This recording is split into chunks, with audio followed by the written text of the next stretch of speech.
Oh, I see it up. I see it now. Great. I think there's a 20-second delay between the YouTube live stream and the Zoom meeting.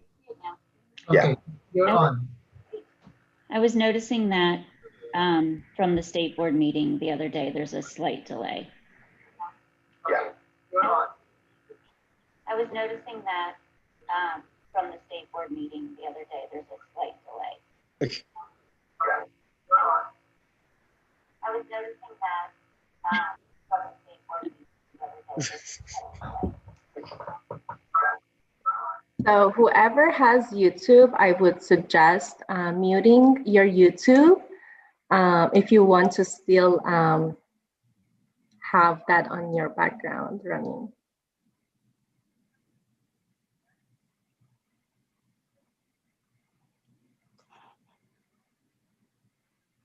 So, Khalid, now that it's streaming, could you pass the host controls back to? Yes, let's just give it a few seconds. Yeah. Thanks, Khalid. Okay. And I see that Vice Chair Yee has joined us. Good morning. Morning, everybody. Good morning. Good morning, Larry. Good morning. And could one of the host or the co-host rename? Oh, you already did. You guys are gone ahead and renamed on it. That is okay. Thank you. You guys are just putting more pressure on me. You can't hide. Well, you can turn Okay, on. you are the host now. Thank you. Are we still streaming? I would think so because We are, yes, we are. Okay, great. It worked. You gotta give it the 20-second delay. Yeah, let's see. Right.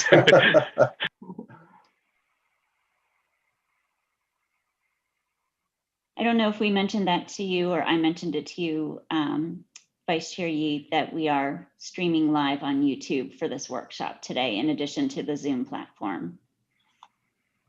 Okay, thanks. Okay, it's more than 20 seconds, so I think we are good.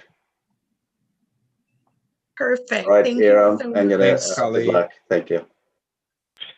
Hey, Khalid, if you exit the meeting, will it stop? It shouldn't stop, right?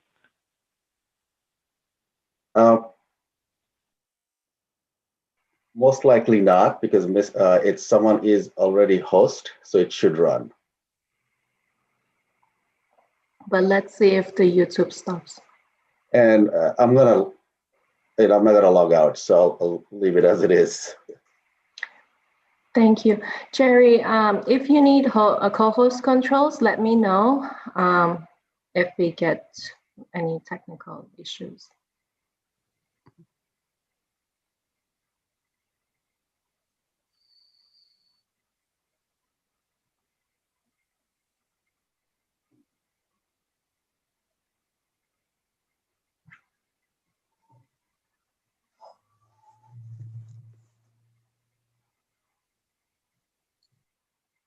Angie, can you tell if closed captioning is on?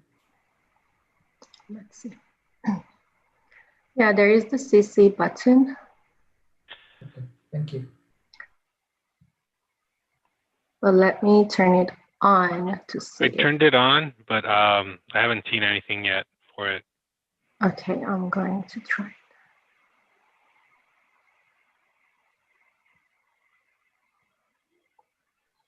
I had it on since the meeting started.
Hi, Dustin. Good morning.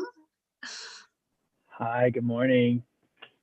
How are you? It's been really long since I've last seen you. Yeah, it's been a long time, I know. Although everything's a blur now. I can't tell if it was yesterday or months ago. I still can't believe next week is Thanksgiving. I know, it freaks me out. I know. Before we know it, the year's going to be over. We just hope I that we know. can put it behind us and start fresh. Yeah, exactly. I was going to say, I'm ready for that. Yeah. Oh, what a year it's been.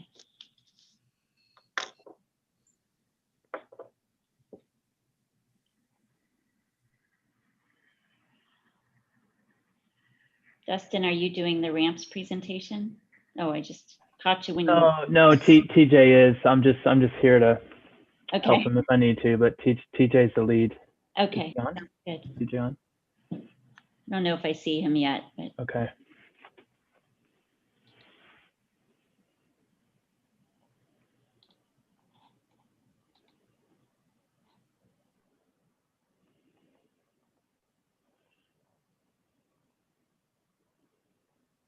It's good to see you, Ivar. Are you doing good? Yeah, how are you, Dustin? I'm great. Yeah. You keeping busy, I bet. Just a little bit. Just a bit. Hi, I believe someone's YouTube streaming is on, so it's repeating the same thing.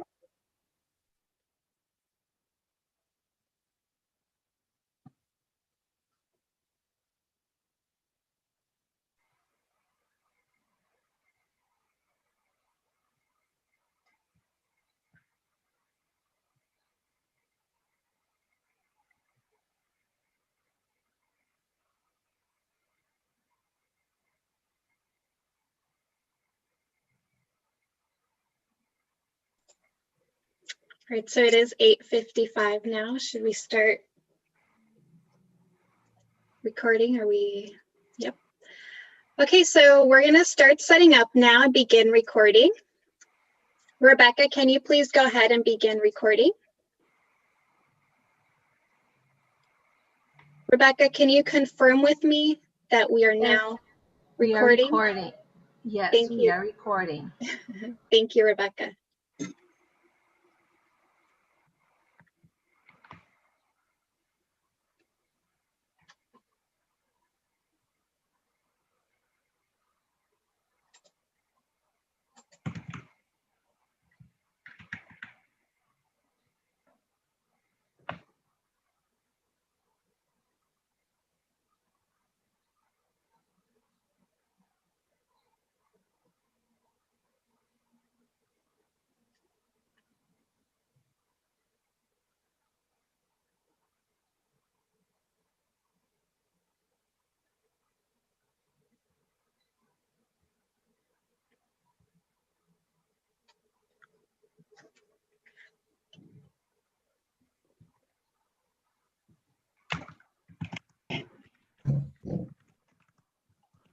Good morning.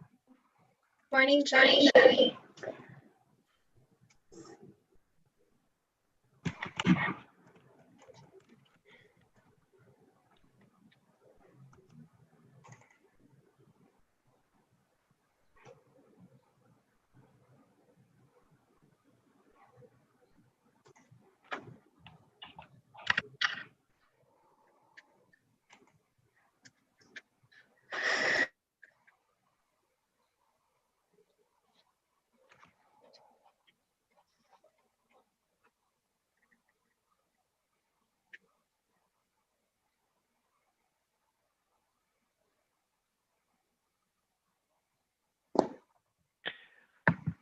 Hey, Iram, as people start joining in, make sure to remind them or tell them that they're being recorded live.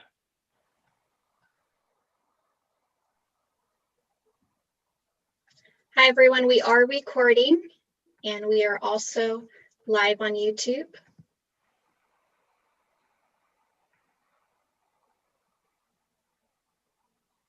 I think you have to do it with every new person that joins also.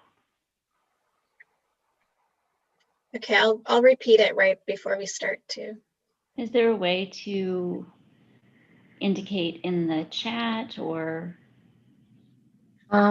I could do that, Renee, but chat will be readable to those who already have signed in. It won't appear for those who are signing in after I send the chat.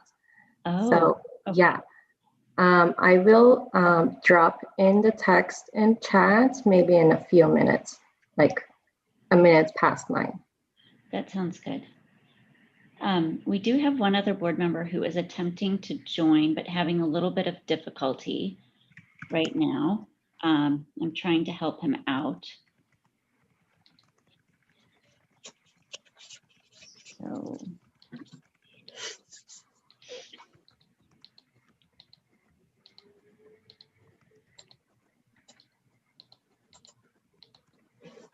Hello, this is Jim Stahl. Oh, you made it. Fantastic. Okay, great. Well, I so frustrated that I cannot do it via video because I'm sure there'll be some PowerPoints, but at least I'm on phone. Yeah, Board Member Stahl, I'm not sure why the link isn't working for you that I texted you, because when I click on that link on my iPhone, it does let me enter the meeting. Have you downloaded the Zoom app on your phone? Maybe that's the problem. If you can try from maybe the App Store to download Zoom. So if I do you want to give? So I'd be able to participate visually, or yes, by video, exactly. by yes. doing that. Yes, that's right. If you, try downloading the Zoom app onto your phone, and then once it's downloaded and you sign in, then go back to your text and just click on that link that I sent you. I'm sorry, I was trying to use what you sent me was. That was just if you needed to call in, but if you just click on if you just tap the link I sent, it may just, if you didn't try that, it may just open fine on your phone. I'm going to do that now, but at least I've got phone. At least I yes. can listen to that. Yes. And I'm sorry for that. I was getting, I happened to be up in Yosemite, and so I was getting my emails and everything, and then it asked me, because the 3 days is expired, so it says, hey, we sent you a text to your cell phone. Yeah. So Jim, if you want to, and I never got the text. I get all kinds of texts from my family and everything, phone calls, but I did not get the text. Yeah, and I could not. I could not sign in. Anyway, enough said. I will do this. Okay, that sounds good. Yeah, try that approach, and if not, Jerry hopefully can help you out sometime a little bit later today to make sure we can get that worked out. Okay? Well, especially for the Santa Monica Bay restoration. Thank you. Yeah, okay, great. Thanks. Thanks so much, Renee. Uh-huh.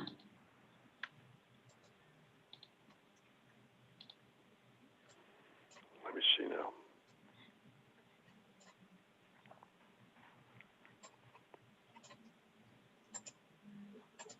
And Board Member Stahl, just so you know, we are recording, the meeting is recording right now. And we're live on YouTube. Can I ask, just ask questions by interrupting, or address you, or what? I will, I'm sorry, Renee, but I will go ahead and call upon anyone who's speaking over the phone if they have any questions. Okay, thank you. So Board Member Stahl, that was Susanna Vargas. She's one of the staff in the MS4 unit, and she is facilitating today. So I would. I think you would I think your phone number probably is showing up on the participant list. So if you're not able to join by video, then Susanna should be able to see your number. Let me just check here. I should be able to see it as well. Let me just look. Renee, board member Stahl has been renamed. Oh, you did? Okay, that's why I'm looking for his phone number. Okay, thank you. Okay, perfect. Then he is showing up on the participant list, correct? Yes. Yes. Okay, great. So yes, it should all be fine, Board Member Stahl. If you do have a question, I think Susanna will check in with those that are calling in to see if there are any questions, and you'll be able to ask your question at that time. Or feel free to unmute as well. We're happy to hear from you. Yes. All right, so it's 9:03. Again, we are recording, and we're going to go ahead and start this workshop. So good morning, everyone, and welcome to our MS4 workshop on monitoring and reporting requirements in the Regional Phase 1 MS4 Permit. My name is Susanna Vargas, and I'm a Water Resource Control Engineer in the MS4 Stormwater Permitting Unit, and I will be your moderator today. I would also like to welcome Vice Chair Yee and Board Member Stahl, and I believe Chair Munoz will also be joining us here today. So thanks so much for joining. Next slide. So to begin, I will go over some Zoom instructions and information. This workshop is being recorded and is being live streamed on YouTube. We will also be taking a poll right after this slide and those responses get recorded. If you're experiencing any technical difficulties, it's best to leave the meeting and join again. However, if you're still experiencing technical difficulties, you can email my colleague, Alex Carlos. His email is up on the slide, and I'll go ahead and give everyone a minute to take note of it if needed.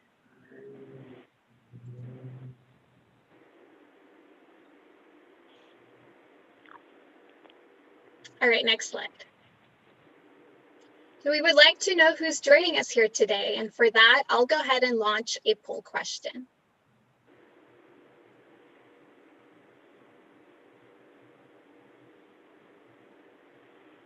Please go ahead and respond to the poll.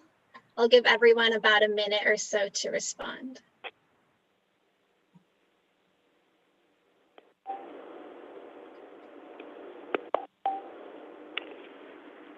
All right, we're getting a lot of responses. Thank you, everyone.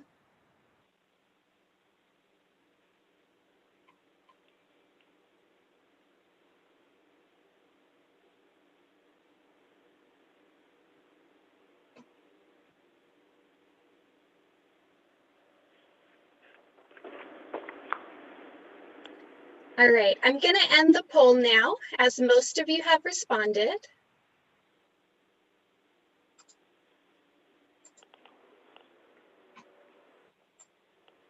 And I'm sharing the poll results here. Okay, great. So I see that we have a good range of participants joining us here today. We have permittees, NGOs, board members, we have Ventura County staff and consultants. So welcome again, everyone, and we're happy that so many of you are able to join us here today. So next slide.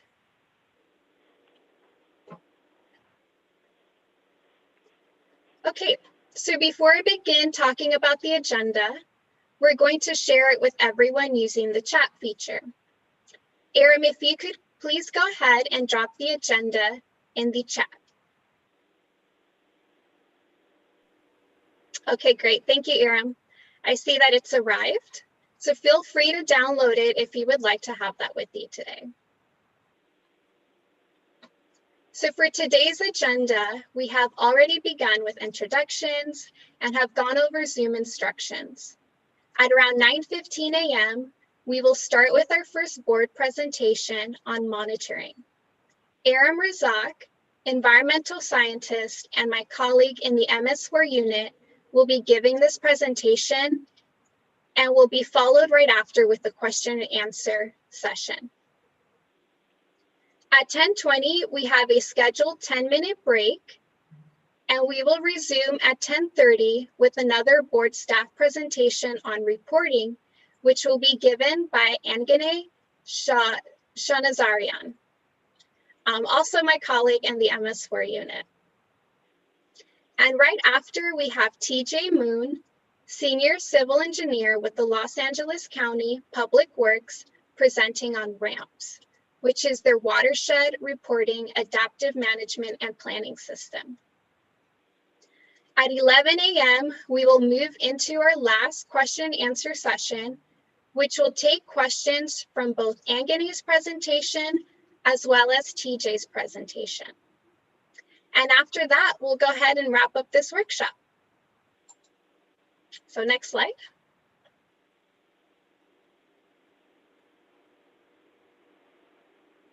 Thank you. So for the question and answer segments of this workshop, please focus comments and questions to today's workshop topic, which is on monitoring and reporting requirements in the Regional MS4 Permit, and we will only be answering questions pertaining to that topic. The slide shows a picture of the Zoom control bar, shown as a black bar at the bottom of your screen. This slide also shows a picture of the participants toolbox, which appears when you click on the participants on your Zoom control bar. We also want to ensure we call you by your proper name and therefore request you to use the participants toolbox to rename yourself to display your full name if it's not already displayed. Next to your name, click on More, then Rename to do so. Use the raised hand function if you wish to speak. Then use the unmute function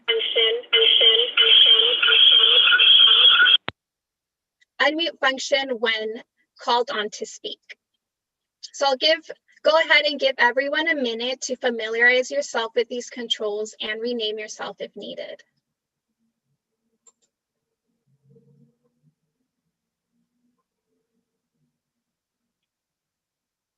Okay, next slide. So our objectives for today are to discuss the monitoring and reporting provisions in the tentative Regional MS4 Permit and to discuss stakeholder comments and concerns. Erin will now talk about the monitoring requirements in the Regional MS4 Permit. Thank you, Susanna, and thank you, Ibar.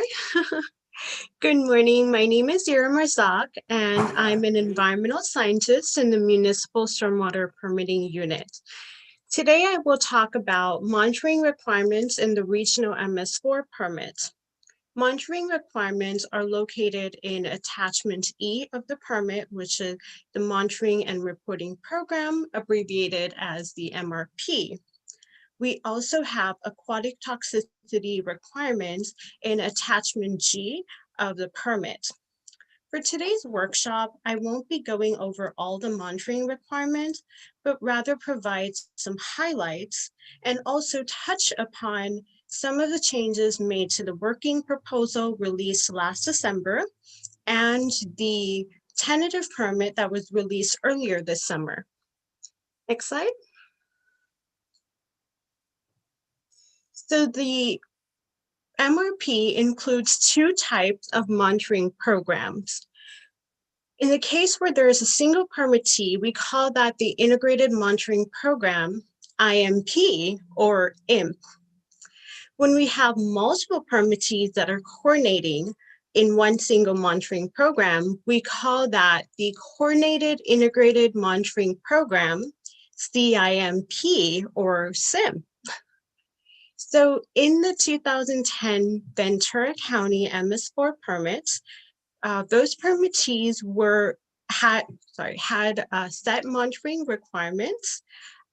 And then in the 2012 Los Angeles County MS4 permit and the 2014 City of Long Beach MS4 permit, those permittees were required to submit an IMP or SIM for executive officer approval. And so this requirement is being carried over to the Regional MS4 permit so that now all permittees are required to submit an IMP or a SIM for executive officer approval. Note that the MRP serves as the baseline requirements of the permit, but permittees can use their IMP or SIM to customize those requirements. I also wanted to highlight that Part 3D of the MRP states that within 18 months as of the effective date of the order, for those permittees that already have an existing IMP or SIM, so Los Angeles County permittees, they are required to update their IMP or SIM and submit it for executive officer approval.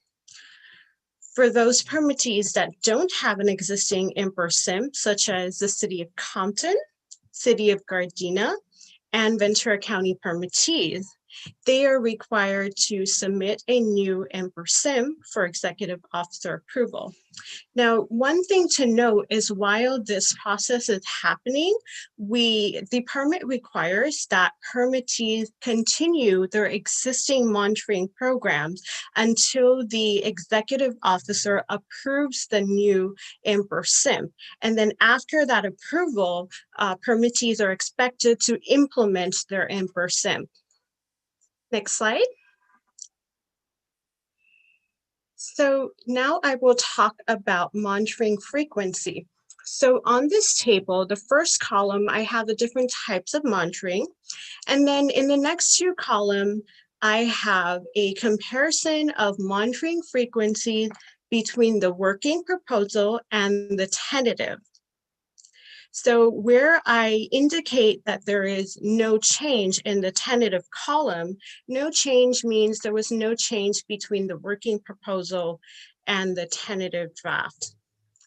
And then year one on my table basically refers to the first year of monitoring after the new IMP or revised SIM, the new or revised IMP or SIM is approved by the EO.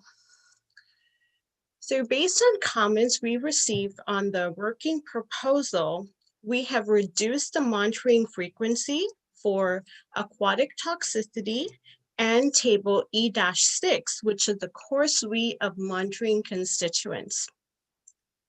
Next slide. So we got many comments on reporting levels, so I just thought it'd be a good topic to cover in today's workshop in a little bit more detail.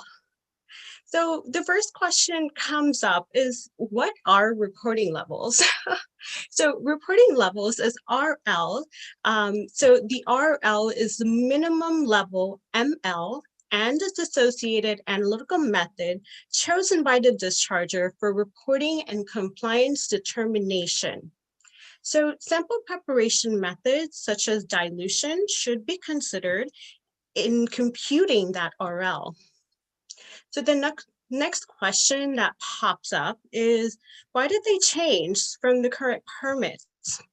So looking at the 5 to 10 years of available monitoring data that we have now since the current permits, what we noticed that for some constituents, the RLs are higher than the lowest applicable water quality standard, and that results in inconclusive results. So there are consequences to that. And so one of the main consequences of inconclusive results is the health of water quality is unknown. We just don't know what that current state is or whether it's improving or declining. And then we have an inefficient use of permittees' limited resources. Next slide.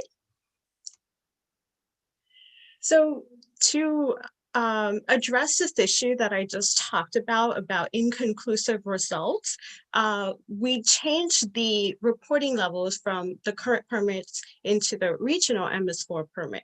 So talking about the working proposal released last December, we looked at what were the numbers in the current 3 MS4 permits, and then we also looked at the lowest water quality standard.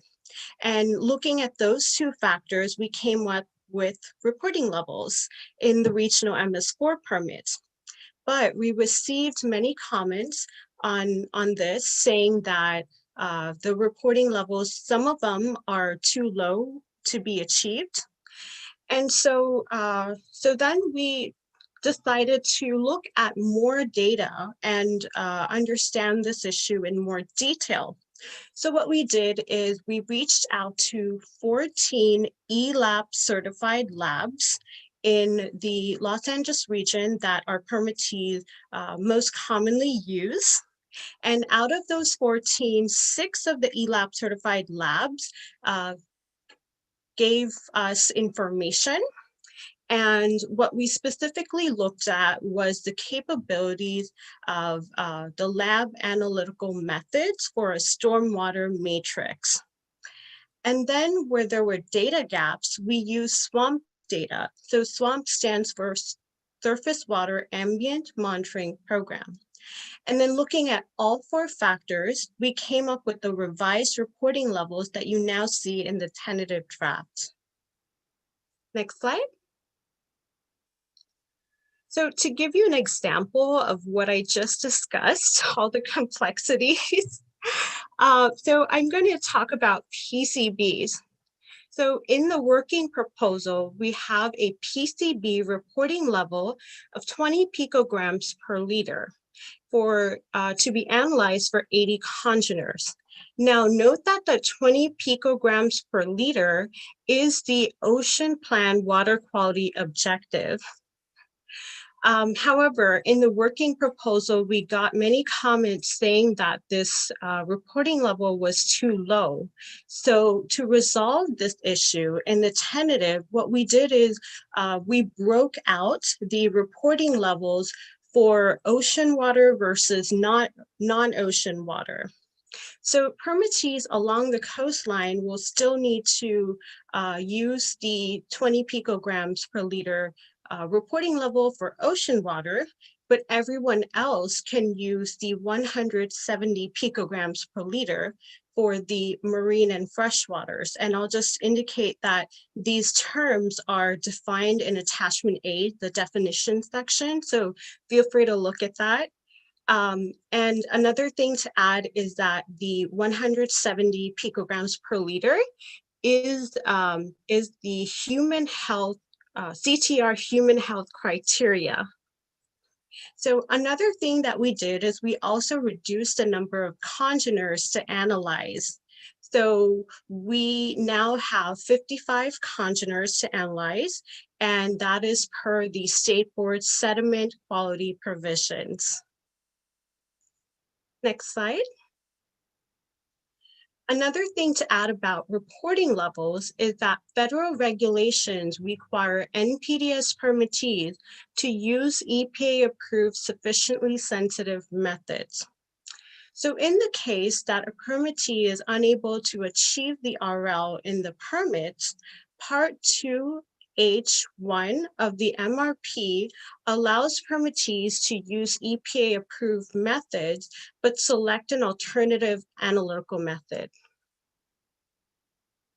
Next slide. So now I'll talk about non-stormwater outfall screening, and I'm not going to go into the whole details of the whole monitoring and screening program, but just talk about step 1, which is the screening process.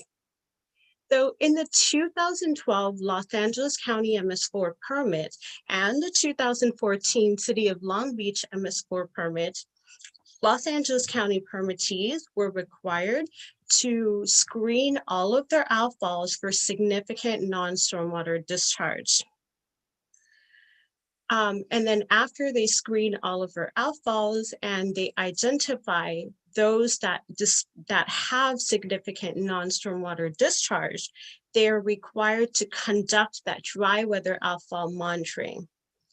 And so what we're doing for this regional MS4 permit is we're simply just carrying over that requirement, but the expectations for Ventura County and LA County are slightly different. So for LA County, we're asking permittees to simply continue to just do what you're doing, implement your existing monitoring program. But alongside with that, just also consider if rescreening is necessary based on available dry weather receiving water monitoring data and any other relevant information that you find helpful. And if so, complete that rescreening per the schedule on my slide. So within 3 years as of the effective date of the order. For Ventura County permittees, the schedule is up on my slide. It's within 3 years as of the effective date of the order, complete screening of 50% of the outfalls, and then within 4 years, complete 100% screening of the outfalls. But just wanted to kind of circle back to what I explained in my first slide, which is the MRP serves as the baseline monitoring requirements, and permittees through their IMPs and SIMs can really customize those requirements based on their watershed requirements. And so in this case, if a permittee demonstrates a equivalent level of source investigation and abatement, then they can propose an alternative schedule in their IMP or SIM. Next slide. So I'm going to talk about aquatic toxicity, and just like my last slide, I'm not going to go into the detail of the entire program because that is pretty complex, but I will go over step number 1, which is this test species sensitivity screening. So during the first year of the permit term, the regional permit requires a test species sensitivity screening. So this is the same exact requirement that's currently in the 2010 Ventura County MS4 permit. We also have, and this requirement was just simply carried over to the regional MS4 permit. And we also have the same requirement in the 2012 and 2014 MS4 permits, but I guess a small difference I would say is that permittees were allowed to use existing literature to select that test species. So similar to the issue that I explained back in my reporting level slide about the inconclusive data, we saw a similar case here, which is that looking at aquatic toxicity data, there were some inconclusive results. And one of the factors could be that permittees may have not selected the most sensitive test species for their particular watershed or their water body. So for this regional permit, we're just asking for everyone to do that test species sensitivity screening during that first year of their permit term, and then submit your screening results in your IMP or SIMP along with your selected most sensitive test species. And then after your IMP or SIMP is approved by the executive officer, conduct your subsequent monitoring using that most sensitive test species. Next slide. Okay, so that concludes the end of my presentation. And feel free to ask any questions on monitoring requirements. Susanna, I will hand it up to you now to moderate this session. Thank you. Thank you, Erin.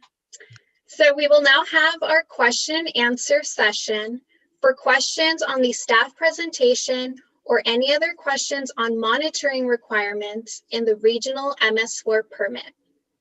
We have board staff available to answer your questions.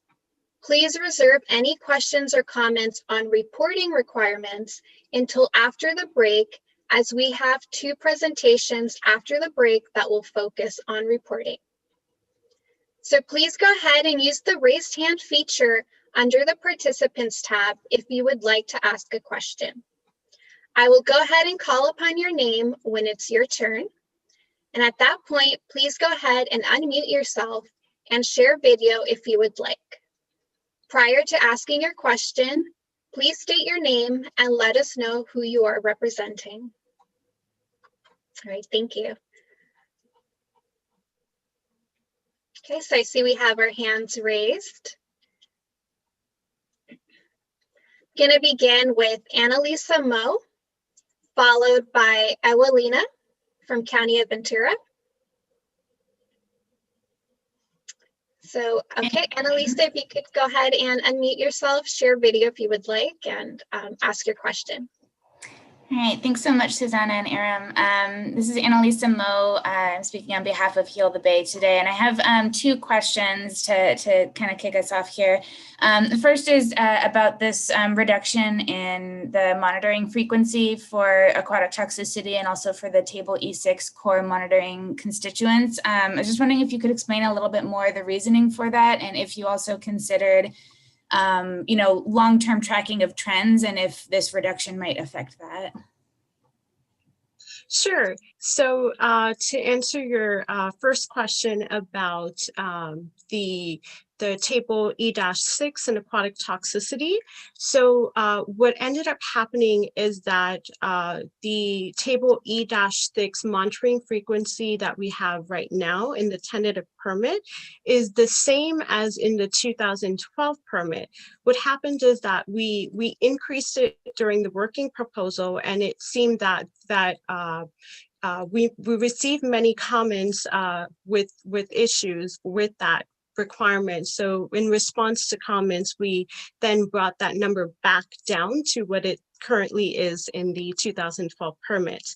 And then for aquatic toxicity, so a similar thing happened is that we had many comments on the working proposal.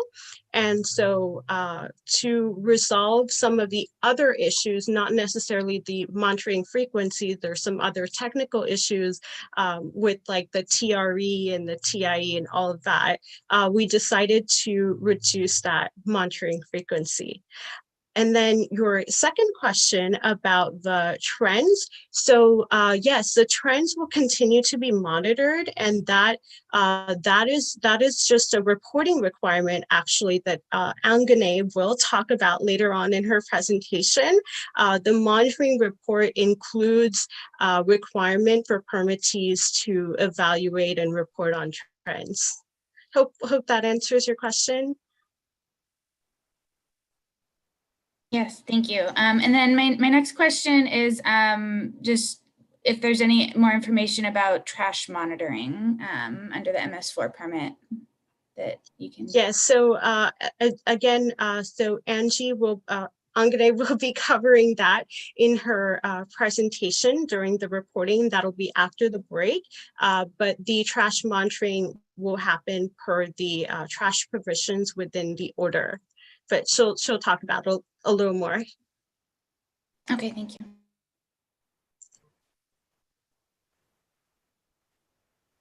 Okay, so we have Ewelina next from County of Ventura.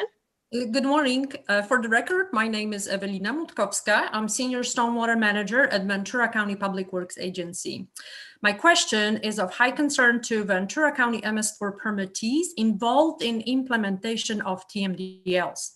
In Ventura County, we MS4 permittees have been working closely with other TMDL responsible agencies, among others, state agencies, Caltrans, state parks, also ag dischargers, POTWs, and others, to implement over 15 TMDLs. Working together for over a decade saved us a lot of money, ensured ongoing communication, and other benefits of working as a group. Since 2009, various TMDL agencies joined in over 20 MOAs, MOA amendments, extensions to cost share implementation of TMDL requirements in Ventura County watersheds, mostly for monitoring and reporting and some planning efforts. Roughly, our collaborative TMDL implementation cost for over a decade is about $20 million. I would also like to mention that even if our current MS4 permit did not include recently adopted TMDLs for trash in Malibu Creek, bacteria in Santa Clara River, or algae in Ventura River, we went ahead and took actions to ensure compliance with those TMDLs. So the MS4 permittees are concerned about some of the new and additional monitoring and reporting requirements associated with TMDLs in the proposed tentative order. Here's my question. How do you envision Ventura County MS4 permittees performing integrated monitoring with multiple non-MS4 TMDL parties who already have established monitoring programs? So I can try to attempt to answer that question, but maybe Angane or Ivar, if you want to step in. So so as I discussed on my slide, we have two types of monitoring programs. One is the single permittee one, IMP, and then you have the coordinated one with multiple permittees. And in the case where you're coordinating with other non-MS4, so I'm assuming maybe like agriculture or some other water agencies and things like that. Yes, you're definitely you can definitely do that, and that is the wonderful thing about the IMPER-SIM, is that you can carry over your TMDL monitoring requirements from the existing TMDL monitoring plans, and you can definitely coordinate with all your other non-MS4. But in the reporting, we would just simply be required to report that TMDL monitoring. So, Ewelina, I'm going to jump in just to add that's actually happening in some of the 2012 LA County SIMs. We have some permittees that are actually using receiving water data from POTWs. So we do allow it, as Aaron pointed out, it is allowed within the SIM to use outside stakeholders. If the concern is it has to only be permittees, MS4 permittees doing the monitoring, that's not the case within a SIM or M. So what I'm hearing is quite a bit of flexibility, and even if permit only for MS4s requires certain additional, we could try to justify and collaborate, coordinate, and propose the best solutions for our watersheds and TMDL implementation? Yes, it does. The only thing, like Aaron pointed out, you'd have to actually report that data. Say if an outside entity was doing the monitoring, you'd have to use that data in your reporting though. Just report it. But the coordination part, definitely. And it's something that's happened, and that your concern or issue was brought up when we were implementing the 2012 permit. So that did happen. That actually happened in under the LA MS4 permit. And we envision it happening in the regional MS4 permit. And I see Jenny has her video on. Did you want to add anything? I just wanted to chime in and say that I think the way you answered it was perfect, and that I was just here if you needed me to follow up on anything. And Ewelina, I agree with your characterization of the flexibility allowed under the MRP. And the TMDL requirements in the MRP don't impose any new, monitoring locations, frequency, or constituents that aren't already in your TMDL monitoring plans that you've developed previous to this permit.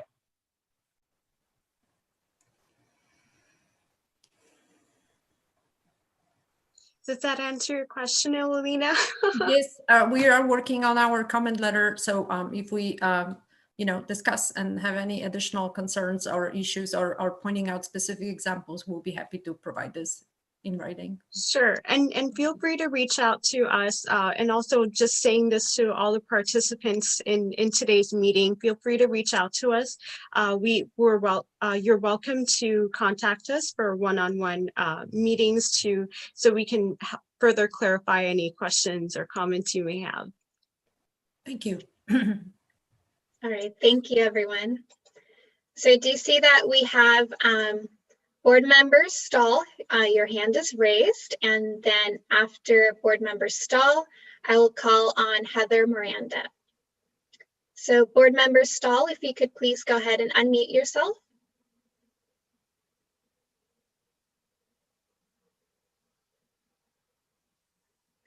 Please go ahead and ask your question.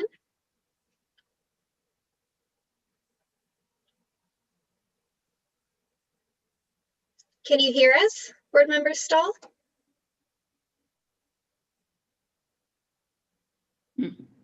He does look like he's unmuted.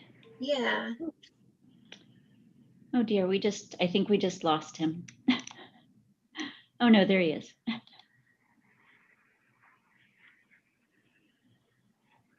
Are you able to turn on his video? I can. So I've gone ahead and asked him to share video. Okay. Oh. Hi, Board Member Stahl. I can see you. Can you hear us? I think you might be muted.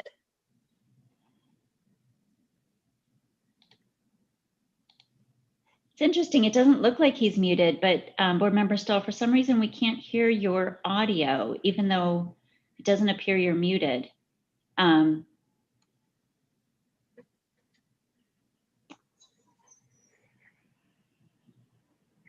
Member Stahl, if you're using your phone, perhaps your phone is muted just on the device, not necessarily on the app.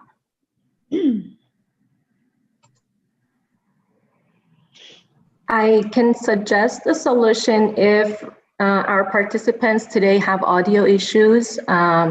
So if you click on your speaker, the microphone, the arrow up, and then switch, and then select switch to phone audio, it will give you directions how to connect your phone audio to Zoom. Ah, right. Just in case anyone is having audio difficulty, this way it will allow Zoom participants to connect their phones. Right. I see what you're saying. Okay. Board Member Stahl, we're still unable to hear you.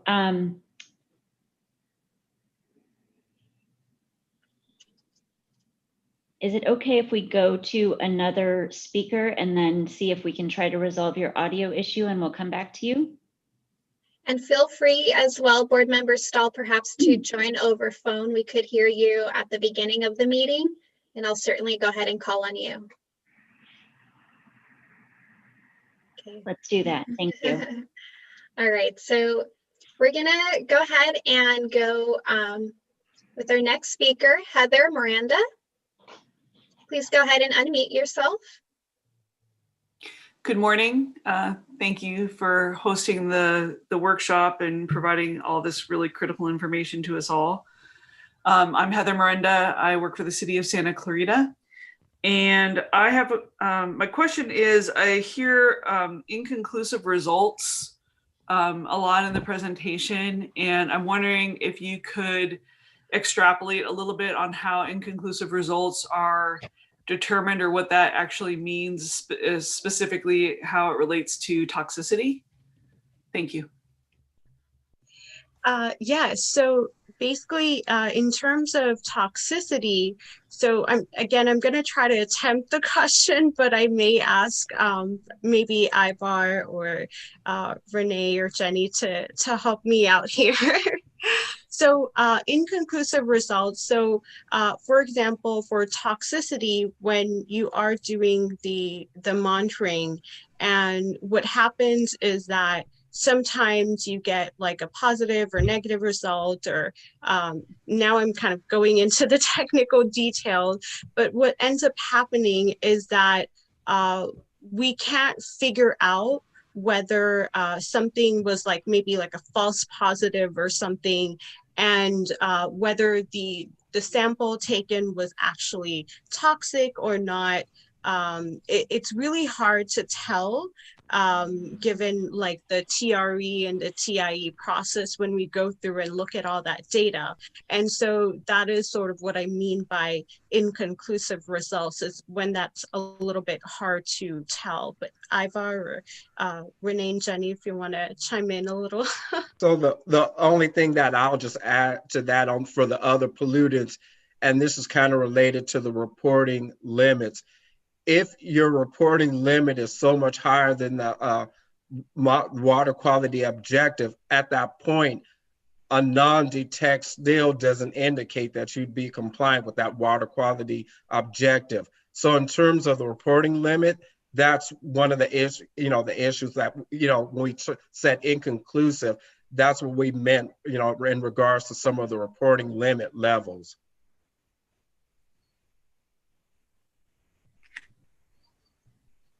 So there were results, I just want to make sure I understand.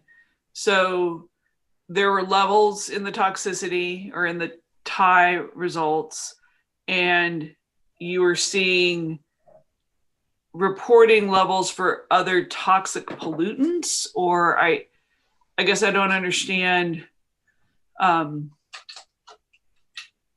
There's a correlation between the other toxic results and the TIE test? I'm not understanding. I guess I just don't, I'm not clear. Renee or Jenny, did you want to chime in? Or... Sure. Iram, I'm not sure exactly what specifically you were referring to in your presentation when you were saying that the results were inconclusive.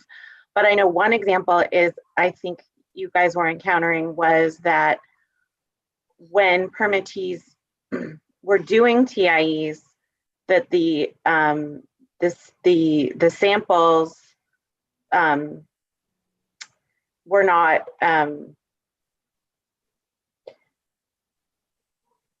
the samples weren't, I'm totally having a blank right here. I'm sorry, I'm trying to address your question for you, but I think what Heather's asking is, in your presentation, when you were saying that there was an issue with inconclusive, what was the question you were asking that you were unable to conclude? Was it the result of the TIE or the TRE process, or was it more like looking at if it was a false positive or false negative, something like that? Yeah, I was thinking, I was referring more to like the false positives or false negatives issue, and also just the TRE process that like it's kind of like iterative. So you try it out, and then there's a positive or a negative, and then you go to your next step of the process. And so what we found was that there was issues looking at the different steps of that process.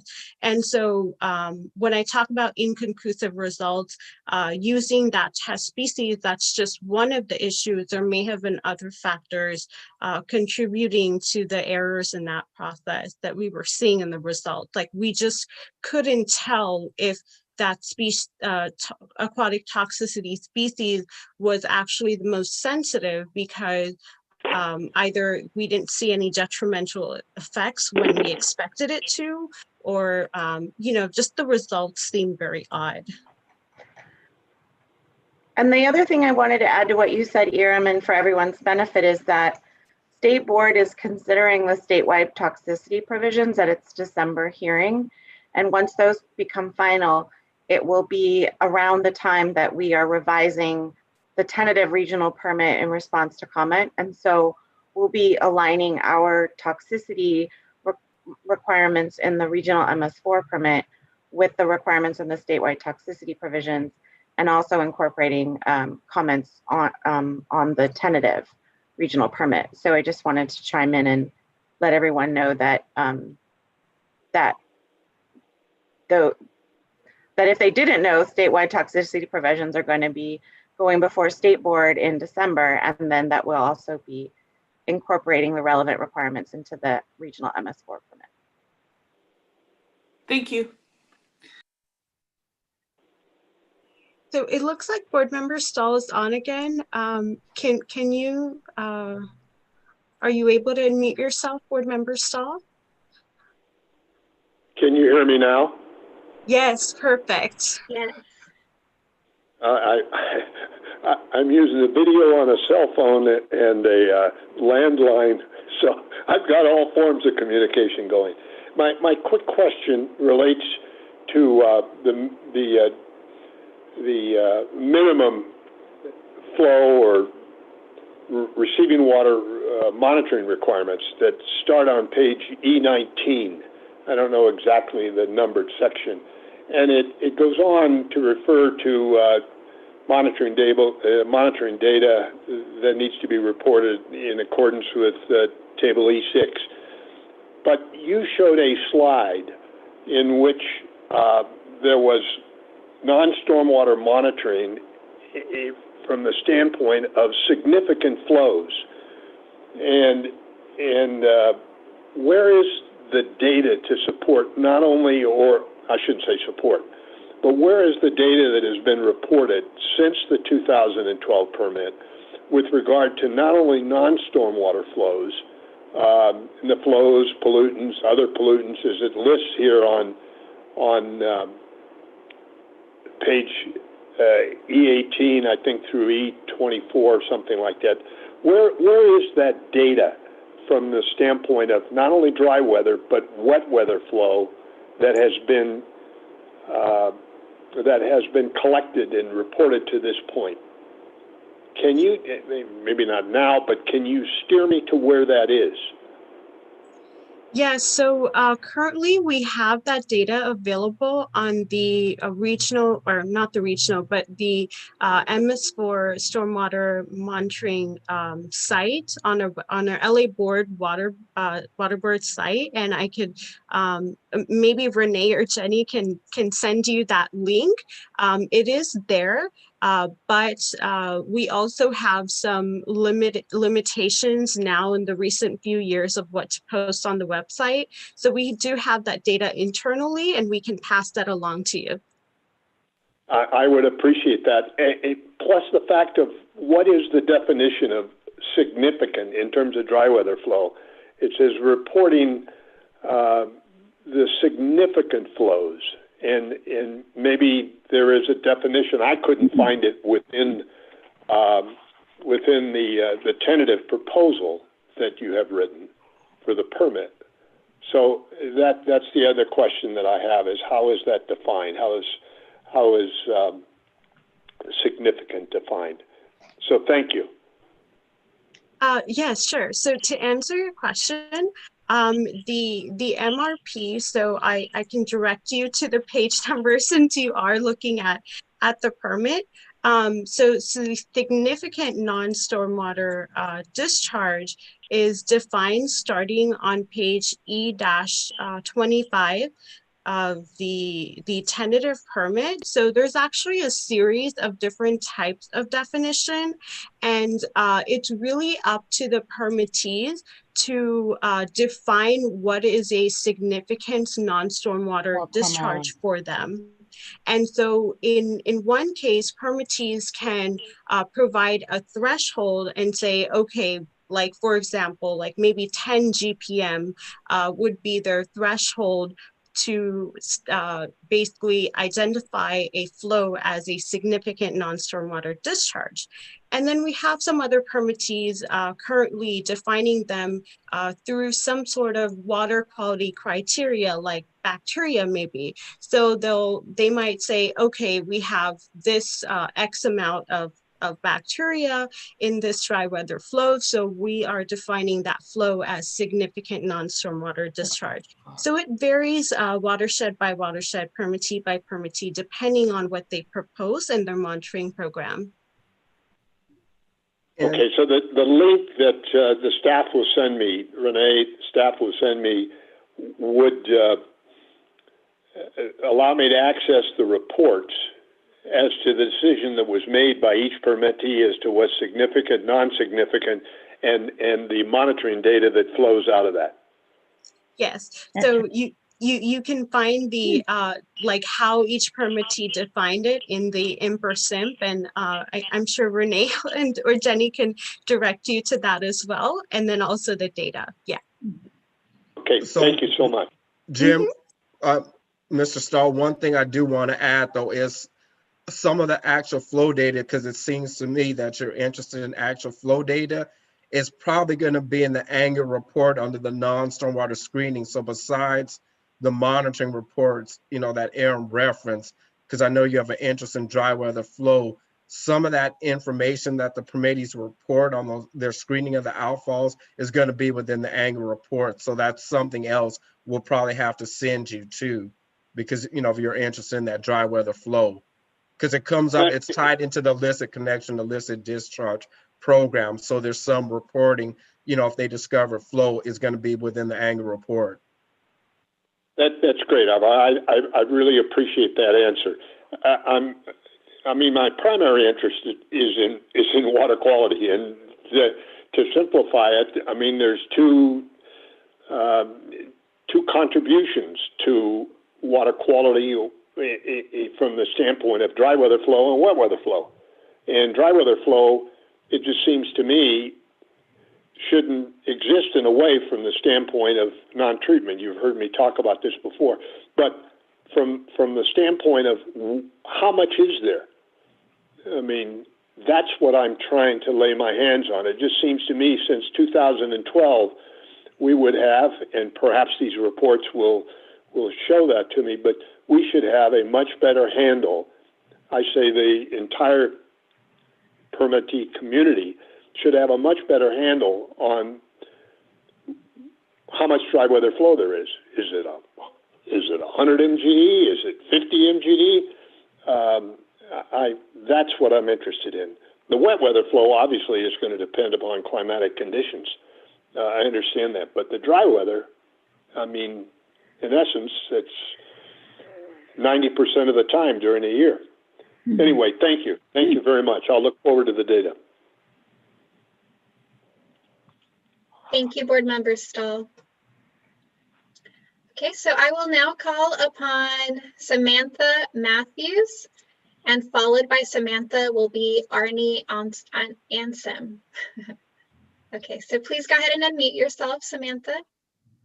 Hello there. Yes, my name is Samantha Matthews. I am with the San Gabriel Valley Council of Governments. Thanks so much for hosting this workshop today. My question is, given the extensive costs of monitoring and often disproportionate value and information gained from much of this data, has the board considered ways to better streamline the monitoring requirements while still providing as much, if not more, valuable information? So for example, the use of proxies could be scientifically justified for a number of constituents that could enable permittees to capture a wide range of conditions while drawing useful conclusions about a significant number of constituents. Thank you. Mm-hmm. So I kind of briefly touched upon it in my presentation a little bit, but I'll expand on it a little bit more now.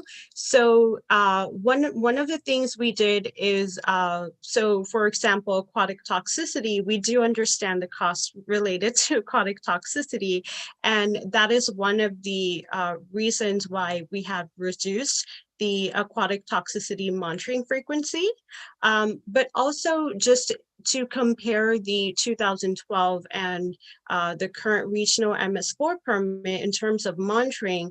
So another aspect of monitoring is the 303D listed pollutants. So in the 2012 and 2014 MS4 permits, we required everyone to monitor for all 303D listed pollutants within their jurisdictional area.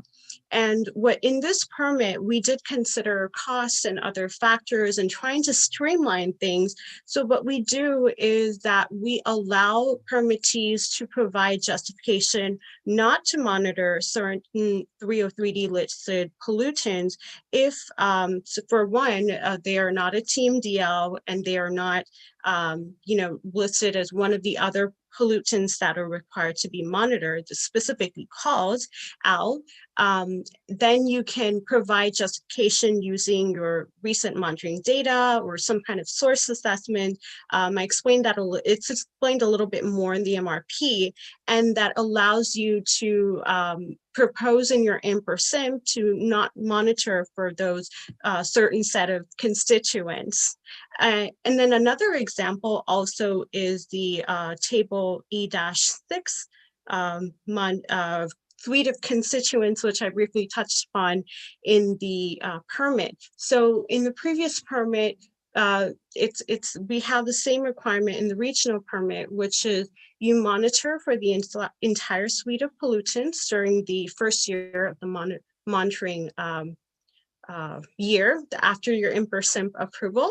And then after that, where you identify any sort of exceedances or those above the water quality objective or equal to the reporting limit, then you would continue monitoring for those certain pollutants in the weather condition and the outfall or the receiving water where they were identified. But in this permit, I would point out that we also have an additional provision that allows permittees to stop monitoring for certain constituents in their table E2 if they can make a case based on monitoring data that the water is no longer impaired by that particular constituent. It doesn't appear. And again, like it's not a required constituent per the other different monitoring requirements that are listed. Like it's not a team DL and it's not any other pollutant that we require for like absolute requirement for monitoring. So it's various different types of ways that we try to consider the cost and also just the other factors to streamline monitoring requirements in the MRP. Okay, great. Thank you. Great, thank you, Iram, and thank you, Samantha. So we'll go ahead and go on to Arnie. If you could please go ahead and unmute yourself. Hello. Hello, Arnie Anselm, Ventura County Public Works Agency. I've got a question about the non-stormwater discharge screening. That's very resource intensive. We know that in Ventura because in 2010, 2011, we completed an illicit discharge field screening for all outfalls greater than 18 inches, high priority areas, and storm drains greater than 50 years old. And to be honest, we didn't find much. There wasn't an increase of illicit discharges detected over those years. But my question is, since we've done some of this work, can we use this previous work that we've done to meet some of the requirements that are in the permit? Yes, so I believe we can, depending on how recent that monitoring effort was. You can certainly propose it in your IMPER-SIM, and we could also do a meeting. We could do some more discussion to figure out what sort of efforts were made and see if we can accommodate for that.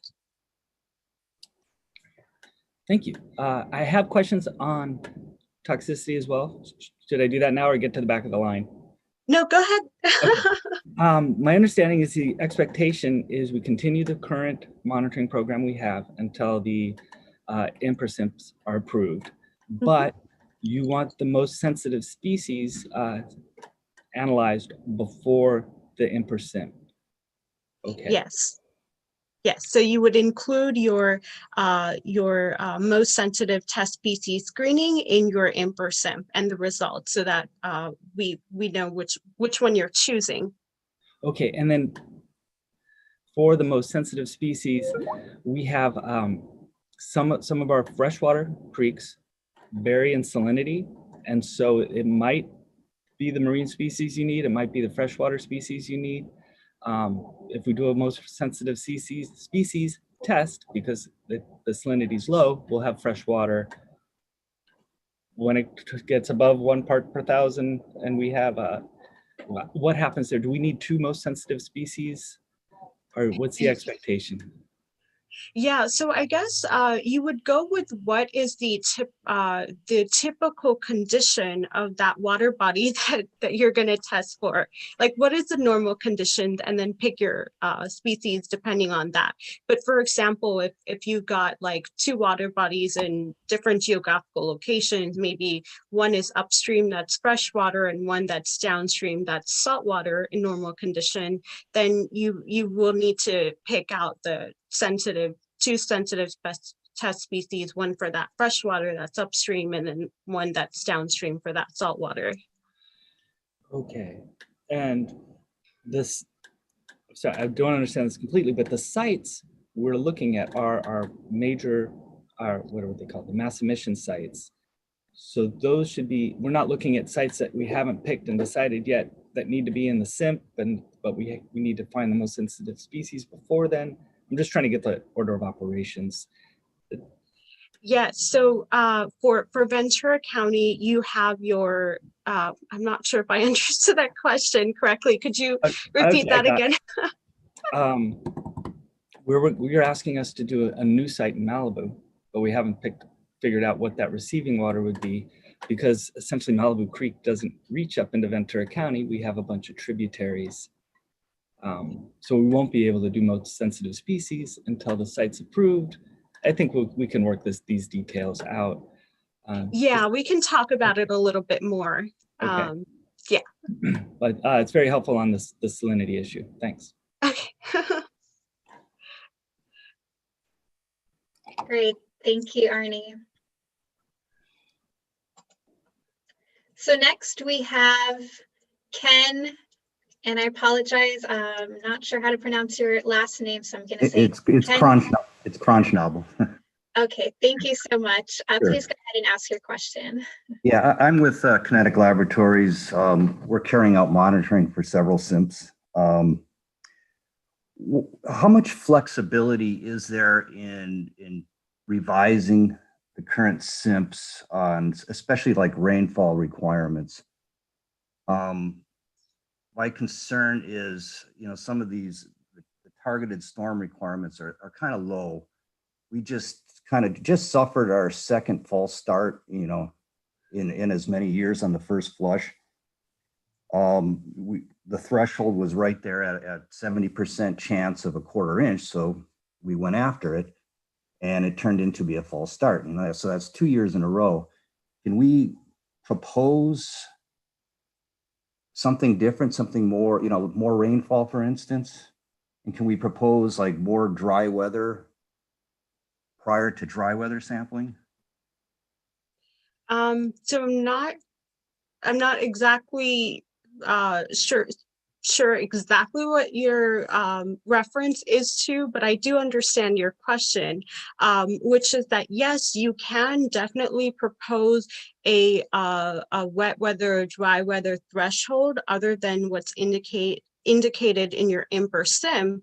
And we in the 2012 permit and 2014 permit, actually some of the permittees did do that.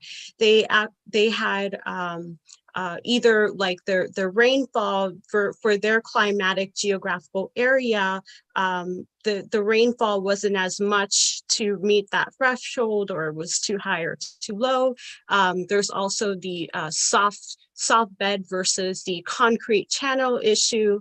And so we did allow permittees to propose some kind of alternative threshold to for their wet or dry weather definition, as well as like when to mobilize to collect that sample. So you can definitely propose something alternative to what's in the monitoring program, but just also provide additional justification as to why you're requesting that. Great, thank you. And just one more time on the sensitive species testing, just to put it to rest. So if the new permit becomes effective early or middle of next year, then the following dry weather, which would be in July or August, we do the sensitive species testing on that event, and then 2 stormwater events, and then we include that in the SIMP? Yes.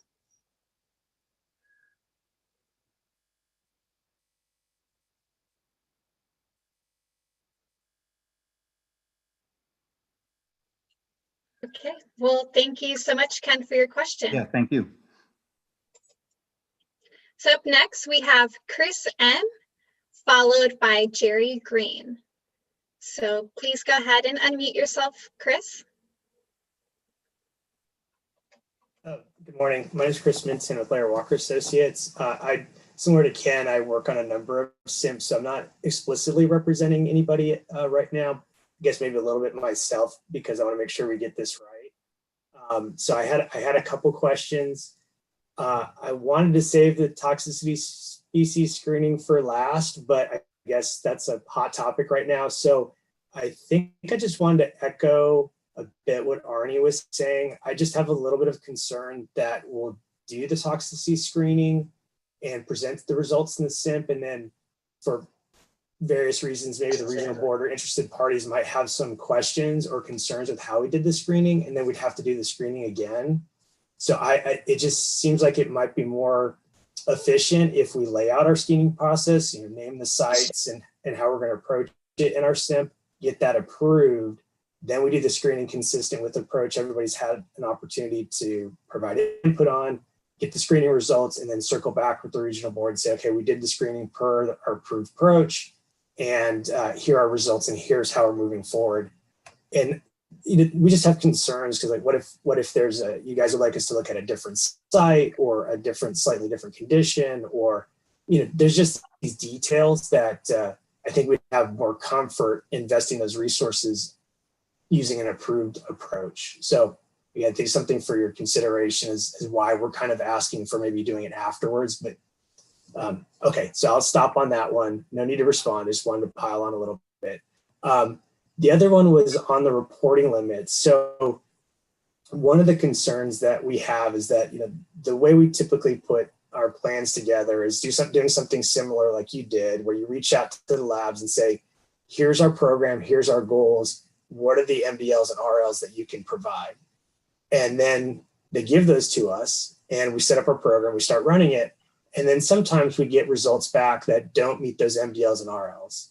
And sometimes it's because they missed the fact that we'd agreed to MDLs and RLs, but other times it's related to matrix interference. So they have to dilute the sample to run the analysis. And so the concern that comes up for us is that we become responsible for these labs' ability to attain these MDLs and RLs, and they don't always do it. And sometimes for very good reasons, like I said, the matrix interference issue. We really don't have any control over that, but then in a sense, we're violating our permit because we couldn't get the third-party lab to meet that MDL and RL. And so I was just looking for some flexibility in the language in the permit so that if there are these issues that come up, we can provide an explanation for why they came up. Or if push came to shove and we sat down with the labs, including the ones you talked to, and said, okay, you're contractually obligated to meet these. We will not pay you if you don't meet them. I would say most of the labs won't sign that, but let's say they do. They still may not meet it. And again, the permittees are on the hook for a third-party vendor not meeting our permit requirements. So I'm just wondering if there's some flexibility we can build into the permit to either come back and propose alternative MDLs and RLs and provide sufficient justification. And then if for whatever reason, once we're into the program, if we have issues meeting those, we can provide some explanation for it so it's not a permit violation. Mm-hmm. Hey, Chris, let me start, and if Aram has something to say, she can chime in. But one of the things that, if you looked on the slide, she put out how we, changed some of the RLs in response to comments. One of the things we did were, approach the ELAP laboratories in our area, and it happened to be 14 started, but when we put the requirement, we asked the laboratories. Now we're not talking about in the drinking water. This is not, analyzing these RLs in the drinking water. In a stormwater matrix, what's the RLs you can actually produce? It all of a sudden that 14 dropped down to 6 laboratories, and the numbers that are in there, the ones, the changes that we made reflect that, reaching out to laboratories, asking what can you see actually in a stormwater matrix. So we did incorporate that somewhat it's reflected in, what's in the tentative now. But, we can continue that discussion. I get you on the flexibility, but I just want to point that out. That is part of the exercise that we did. What can labs actually see in the stormwater matrix? Yeah, I appreciate, oh, go ahead, sorry. Oh, just wanted to add to what Ivar said to talk about your concern about the flexibility. So as I indicated in my slide earlier, we do have a provision that basically states that if you can't achieve that RL that's in our permit, you can use an alternative EPA approved method to see if that's achievable. And the other thing that kind of gives flexibility, which Angane will talk about later in her reporting presentation, is that the monitoring data analysis report. So that's not a form. It's basically, we just give a set of requirements in the MRP to report on all these different types of elements. And so that is actually sort of your tool in a way where in the case where you do encounter that issue, we would encourage all permittees to report that to us so that we know what constituents have those particular issues, and we can look into them further to see what's going on. But apart from that, if there are certain constituents that you know at the top of your head that are problematic, feel free to reach out to us separately, and we can see what those constituents are and look at our current regional permits. Okay. So then just a follow-up question. So it's just to, I guess, confirm what I heard. So we could lay out in our SIMP if there's a known issue, we could say, here's a known issue that we've run into the past. So we'd like to propose an alternative MDL and RL. And then also have a caveat that says, if we run into an issue, we will report on it and basically not run into a compliance issue in the future if for some reason we don't meet an RL, as long as we let you know that we had the issue and explained it. Yes, and there's actually, apart from the provision that I pointed out on my slide, there's actually another provision. I can't locate that at the top of my head right now, but there is a specific provision in the MRP that says just that, is that you can propose an alternative RL, but you will need executive officer approval, and you will need to justify why you are requesting for that alternative RL. Okay. Thank you very much. I appreciate it. Great. Thank you, Chris. So up next, we have Jerry Green. Please go ahead and unmute yourself.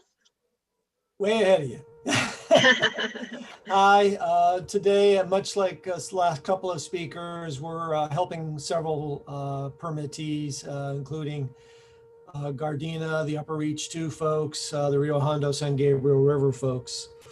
And not all the questions apply to each one, so a little variability in the response. First off, I wanted to thank you for doing the same exercise that obviously several of the consultants did last time in interviewing the labs, shall we say, and defining what their abilities are and arguing with them and yelling at them and all those fun things about what is the realities of stormwater. Let's see, wanted to also pass in that I noticed we had a significant change in a number of labs method limits between the two permits, partially due to, as Ivar alluded to, drinking water versus stormwater, but also the method update rule, the MER, really changed some of our detection limits. So that's been a significant challenge that we've been trying to face. I assume that you can appreciate having developed that list, and on occasion you might see one lab get a better detection limit or some detection limit is slightly over. And then for one of the long lists, think of like a pesticide list, which might have 20 or 30. I assume you understand that we're not looking to go to split our samples up amongst a bunch of labs. And if we're getting reasonably close reporting limits between labs, that we might well see on an occasional an RL that jumps above for one compound and then doesn't for the next compound. that we're choosing a method on a lab. We're not trying to, it's like I said, split our samples in 5 different directions. That's not going to be efficient or probably for anybody's sanctity helpful, because each lab has their own little peculiarities. So I appreciate that you acknowledge or understand that that's a little variability that we'll be having to assess as we start jumping into this next round. Jenny, you kind of mentioned the toxicity provisions, and I've been tracking them lightly, but you sent a shiver down my spine because at this point they've kind of stayed away from the MS4 permit issues.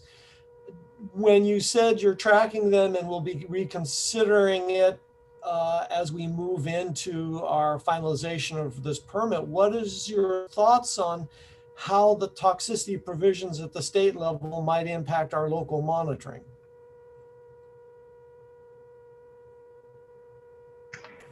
Well, they're more focused on the non-stormwater permits, but we're tracking the implementation provisions for the stormwater discharges. So that gives some flexibility that to the permitting authority and our ability to require toxicity monitoring using any test method. But we just want to make sure that we're consistent with the underlying the TST and the percent effect requirements of the toxicity provisions. We're not proposing like big changes, but we're just making sure that we're not contradicting the toxicity provisions. But you're right in that those provisions do focus more on the non-stormwater discharges. Okay, thank you. I was a little concerned on that. And partially it relates, and I think it's also involves with some of the sensitivity species questions. We've had some odd ones occasionally come out of the labs. Welcome to reality.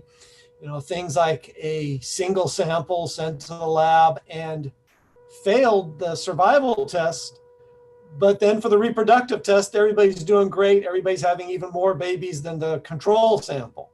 So you see that and you kind of scratch your head and wonder what's going on in life. And life is always a reality check for me. So, hopefully we'll get nice clean results when we do the sensitivity test. Obviously that is a significant jump over and there are going to be complications.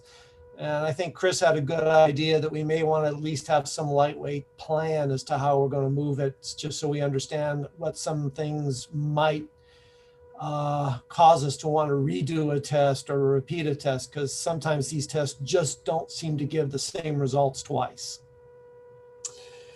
PCBs, appreciate your clarification. I strangely saw in doing a comparison of the actual congeners being listed, that on occasions the lab and list that we've seen come from the board for the short list, the 55 and such, lab says they're doing 65. We looked at the list of 55 and surprisingly they didn't overlap on the congeners in a couple of cases. It wasn't a lot. It was maybe 1, 2, 3, 4 maybe of the 60. I assume you'll understand, or that we could tell you what congeners we'll be looking for. And certainly if we're doing more than 55, we're probably meeting your objectives. Sometimes these can even be typo, perhaps, situations. So just an FYI that pops up. Had a couple of strange ones. We've gone out to plan to do sampling at locations. And I see what I believe is actually recharge water, not urban runoff. I assume you would agree that if we're seeing what appears to be recharge level flows, that's really not what your intent is to be monitoring in dry weather.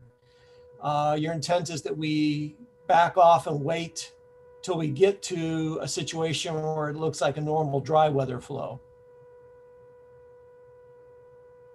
Is that clear? Or? Thank you so much for your comments. Okay, well, I'm not done. So I'm asking a question actually. So let me try again. you know, we've gone to some sites in dry weather and might find a flow of 20 CFS normally, but sometime over the summer we go out there and I said 20 CF, 20 gallons per minute, excuse me. And we go out there and instead of 20 gallons per minute, we're finding 500 gallons per minute coming down through. And it's one of those channels that are used to convey flows to a spreading ground or an infiltration system. So I feel pretty comfortable that the flows there are not really MS4 derived, that's recharge water, and have told my staff not to sample, even though, quote, dry weather met the criteria, blah, blah, blah. I don't know for sure. Sometimes the maintenance agencies like the County Flood Control District aren't even aware of these things going on. I assume that you would understand that in those situations, or you concur maybe is a better way, that seems like a reasonable chance. It's not that somebody popped a hydrant somewhere in the city, that instead we're probably seeing a recharge water, and even a hydrant, one would probably argue, is not MS4. That's a infrastructure failure. So that we would back off on sampling that time and come back at another time. Some of the back TMDL as an example, it's monthly. We're supposed to be going out monthly. Well, we typically do it late in the month. That would be a situation where I say, hold it, I'm not doing it this month. We'll go out twice next month and do it because we're not getting MS4 flows, we're getting recharge flows. So, go ahead, I'll Ivar. start. I would, definitely concur if it's recharge water. That's not our intent to sample.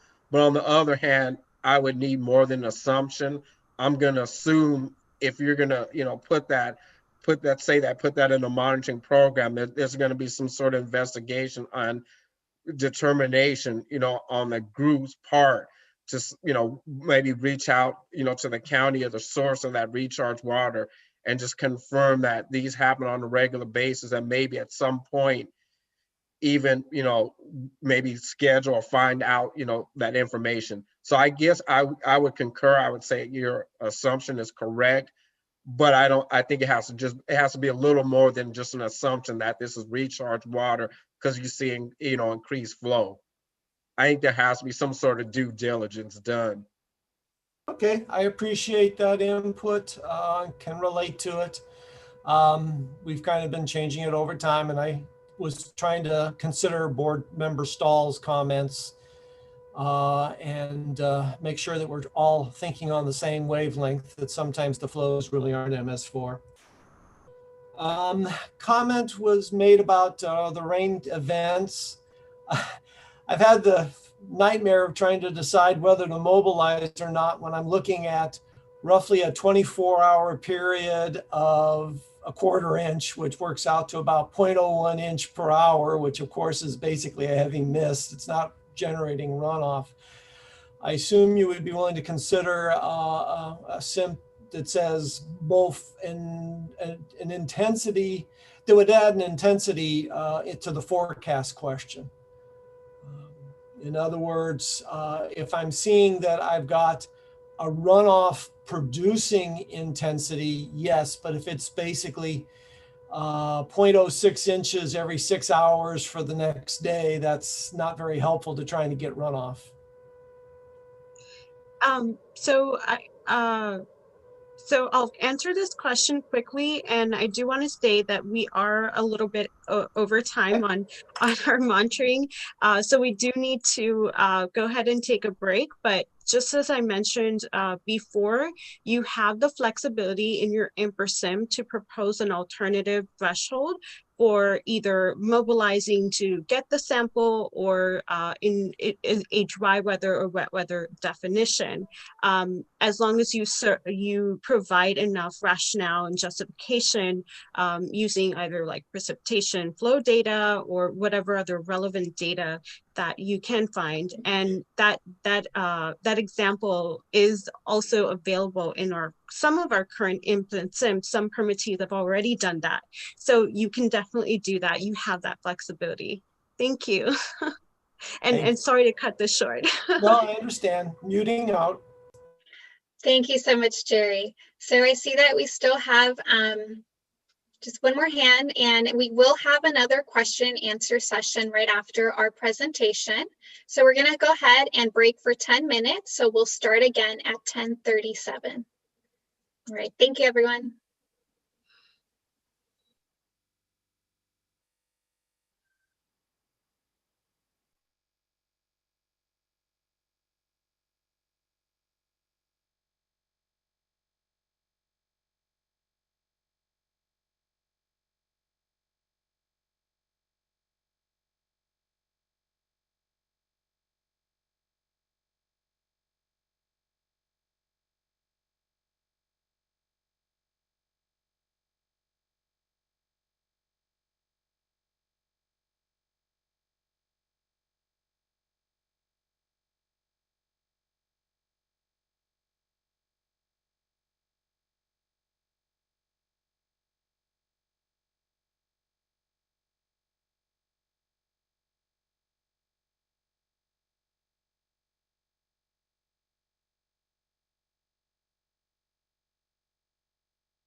Okay, welcome back everyone. Hope you all had a good break and hope most of you are back from your breaks. My name is Angina Shahnazarian and I'm an environmental scientist in the Municipal Permitting Unit. I will continue with the reporting requirements in the Regional MS4 Permit. I will not be discussing all of the reporting requirements in the permit. Rather, I will provide some highlights of the reporting requirements and touch upon some of the changes between the working proposal released last December and the tentative draft released this summer. Next slide, please. Similar to the previous permits, the Regional MS4 permit requires permittees to comply with all reporting requirements. There are 4 types of reporting: monitoring report that needs to be submitted semi-annually, WIMP progress report that needs to be completed and submitted annually by permittees participating in a WIMP, annual report and trash report that also need to be submitted annually. I will go through each of these reporting types in a bit more detail. Next slide, please, Ivar. I'm going to begin with annual reporting requirements and some of the changes from the working proposal. Starting with one of the most frequently requested comments, the annual reporting due date has been revised from October 15 to December 15.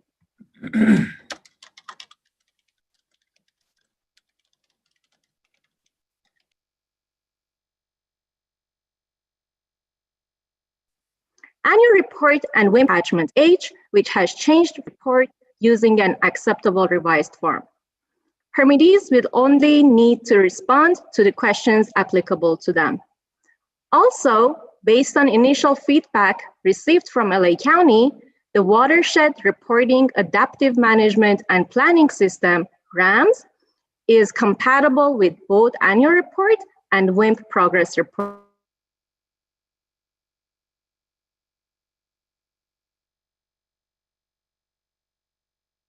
Permittees could utilize and populate their coming up from LA County after this to explain more about RAMS. Please note that permittees in a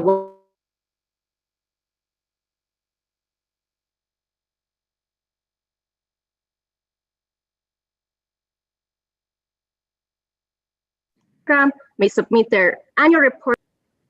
As for trash, it requires permittees to use any or all of the applicable trash forms.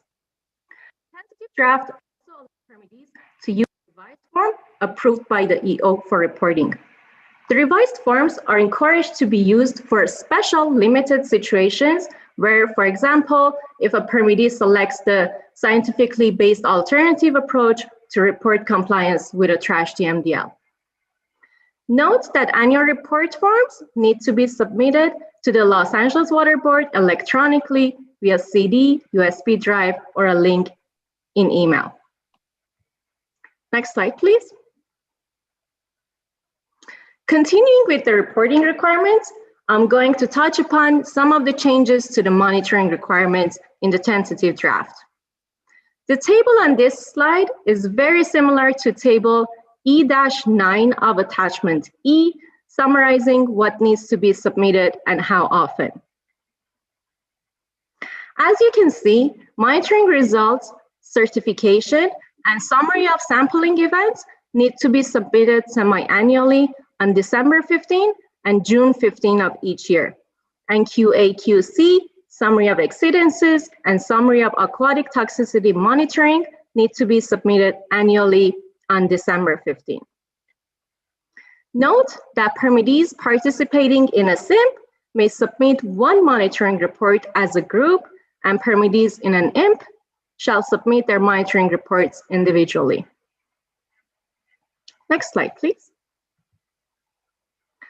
Moving on to the annual report forms, I'm going to begin with WIMP progress report form that is included in attachment H.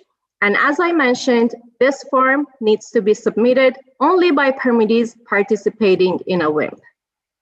This form has 4 questions that begins with asking permittees to summarize the progress towards achieving all control measure requirements and their milestones that were required to be achieved by the end of that reporting year, and explain the reason for delay if any of the milestones were missed.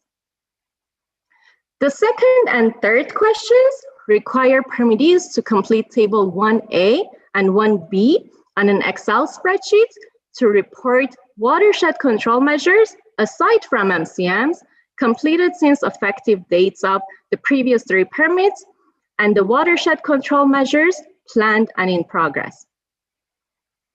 If I could summarize, Table 1A and 1B are generally divided into 3 categories. The first few columns in both tables ask about information related to the project, such as project name, responsible permittees, description, actual or estimated completion date, location, status for planned and in progress projects, and project type that permittees need to identify if the project is a green street, regional treatment facility, diversion, or any other type of project. The next few columns ask about capital and O&M costs, as well as the funding sources for the projects. The last few columns ask about projects' projected storage capacity identified in the WIMP, actual storage capacity for completed projects, and the volume addressed for completed projects for the reporting year. That would be the volume captured, infiltrated, retained, treated, or otherwise addressed by the project. Next slide, please. Okay, the last question in this form requires permittees to complete Table 1C on an Excel form to report on compliance with water body pollutant combinations identified in the WIMP. For the last column, method of compliance, permittees could choose from outfall monitoring, receiving water monitoring, no direct or indirect discharges from MS4 to the applicable receiving waters, or full compliance with an approved WIMP.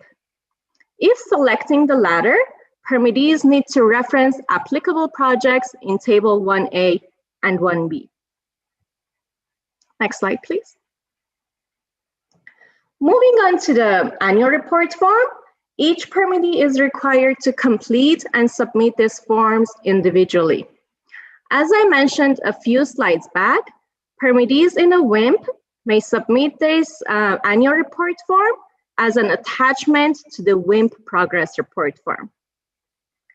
Similar to the previous LA County MS4 Permit's individual annual report form, this form also includes 5 main sections of program expenditure, non-stormwater discharge prohibitions, non-stormwater outfall screening and monitoring, minimum control measures, and trash reporting. These sections have been refined to reflect the changes to reporting requirement provisions in the tentative draft. In addition, we have streamlined this form to take out stormwater control measures and WIMP-related questions to only include questions related to individual permittees. Next slide, please, Ivor. Lastly, in this slide, I would like to talk about the 4th category of reporting that includes trash reporting forms. In addition to answering the trash-related questions in Section 7 of the annual report form, permittees are also required to complete and submit applicable trash forms provided in Attachment I. These forms are similar to the previous trash reporting forms familiar to most of LA County permittees, but refined to reflect the changes to the compliance pathways for trash TMDLs and the newly added trash discharge prohibitions reporting requirements. Note that the trash TMDL reporting forms need to be submitted for each of the 11 trash TMDLs applicable to permittees. Going into a bit more detail, the tentative draft provides permittees with 4 compliance approaches: full capture systems, mass balance, scientifically based alternative, and MFAC. The full capture compliance approach is similar to the 2012 LA County MS4 permits approach, and the reporting forms are also similar to the ones currently being used.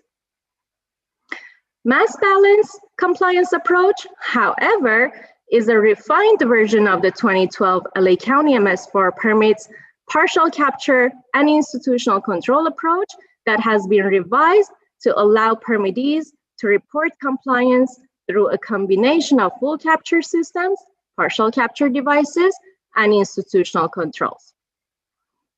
This allows permittees to add the effectiveness of the structural controls to the institutional controls to calculate the total % reduction from baseline.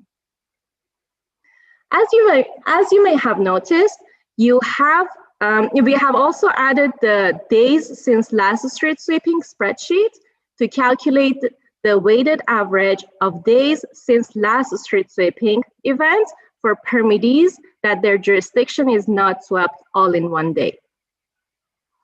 As I mentioned, these forms may be familiar to many, but are new requirements for a lot of other permittees. Therefore, we'll be happy to offer assistance to those who have questions or require clarifications regarding these forms.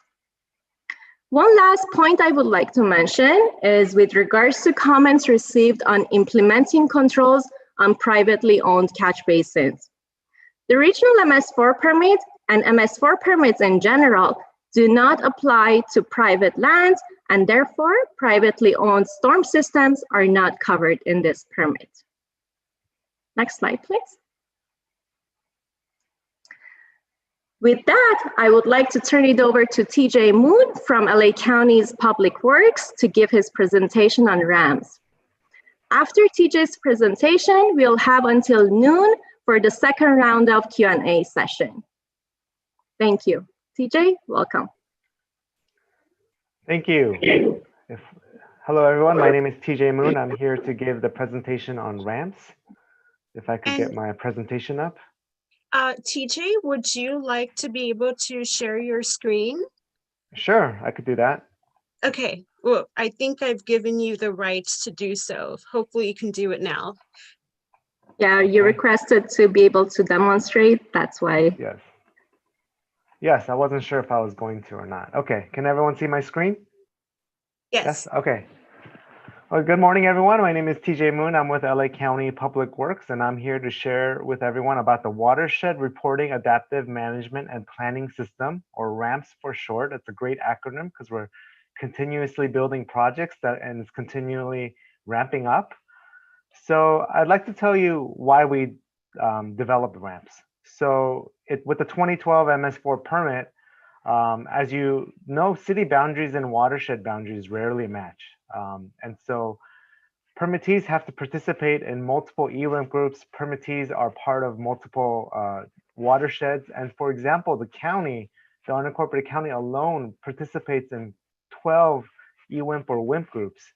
And so that's a lot of groups to participate in. It's difficult to complete our annual reports because we have to sort it out for each EWIMP group, each watershed.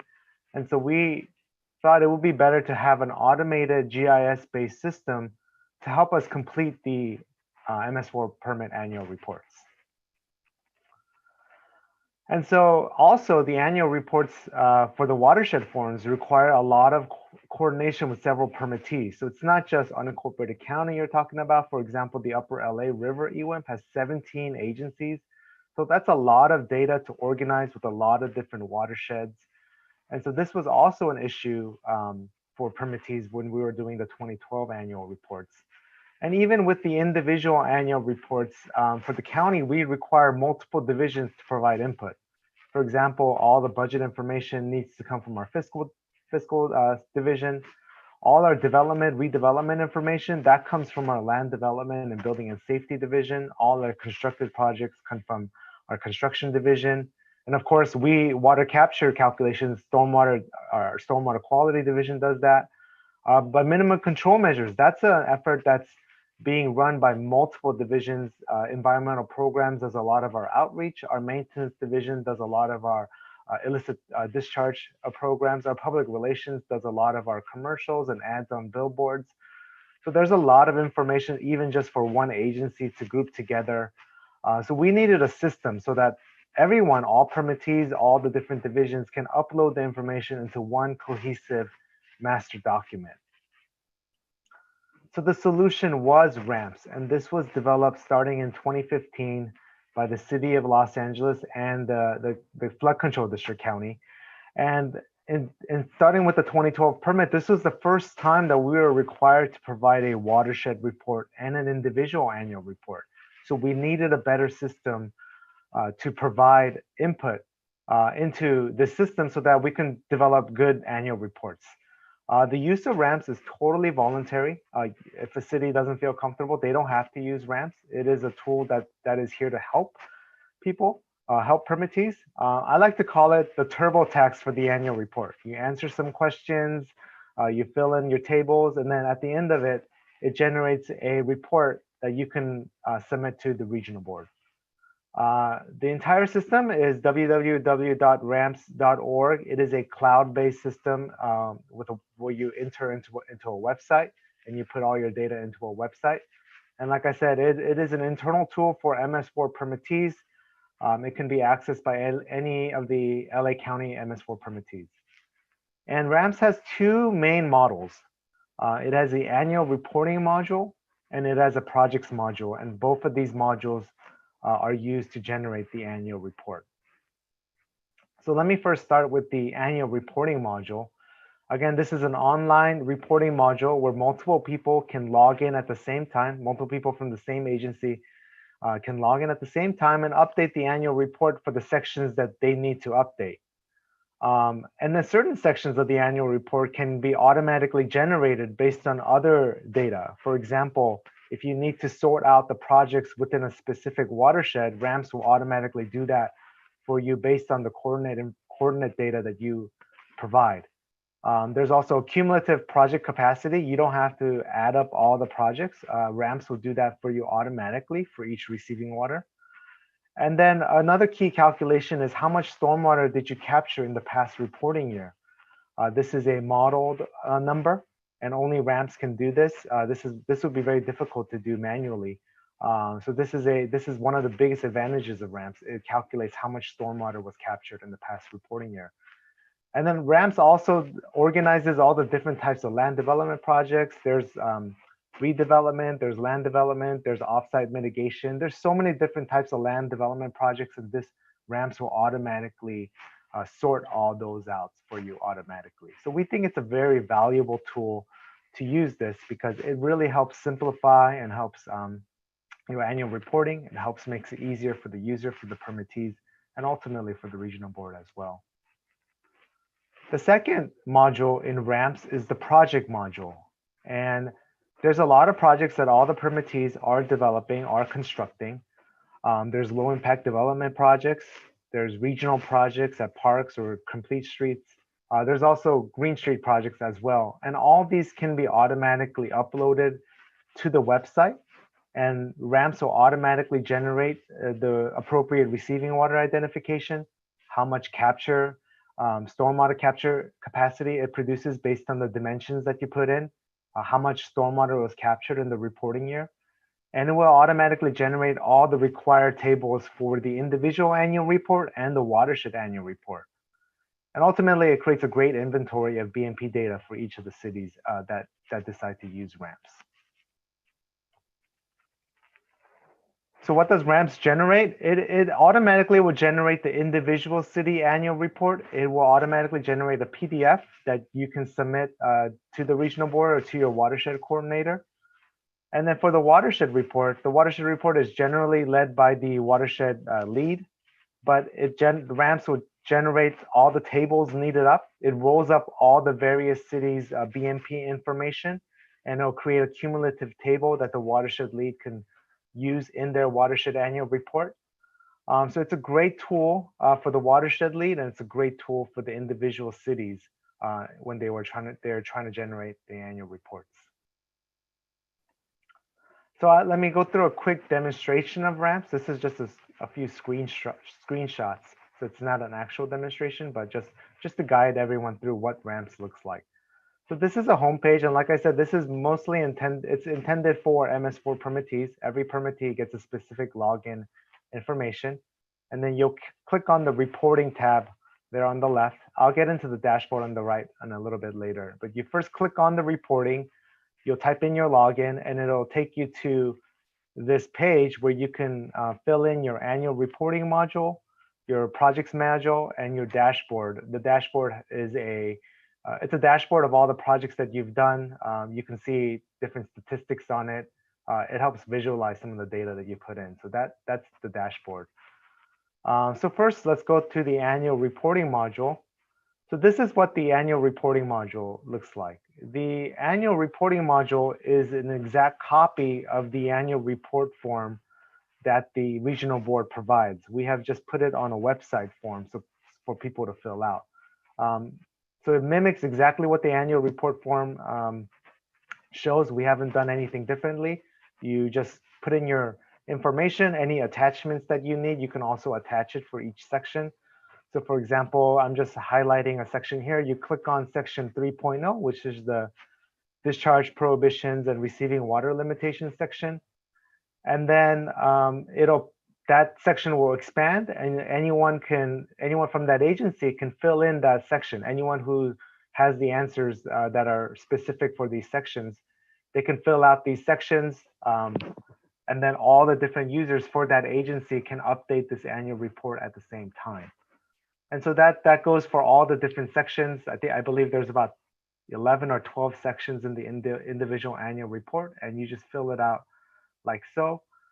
Again, it's like a TurboTax for the annual report where multiple users from the same agencies can provide input. You can upload PDFs. It really makes things very simple for the permittees. So that's the annual report module. And then we go to the projects module. So if you click on the projects module, this is a map of all the projects that we have constructed. So this is the unincorporated county login, and you can see all the projects the unincorporated county has constructed so far. The small little blue dots are the low impact development projects. The green dots are the Green Street projects, and the purple dots are the regional projects, and those cross dots are planned projects that we have upcoming in the future. Obviously, in the annual report, we only report the constructed projects, but you can also input your planned projects here as well. But in the new annual report, we'll have to report our planned projects moving forward. So all these projects show up on this visual map.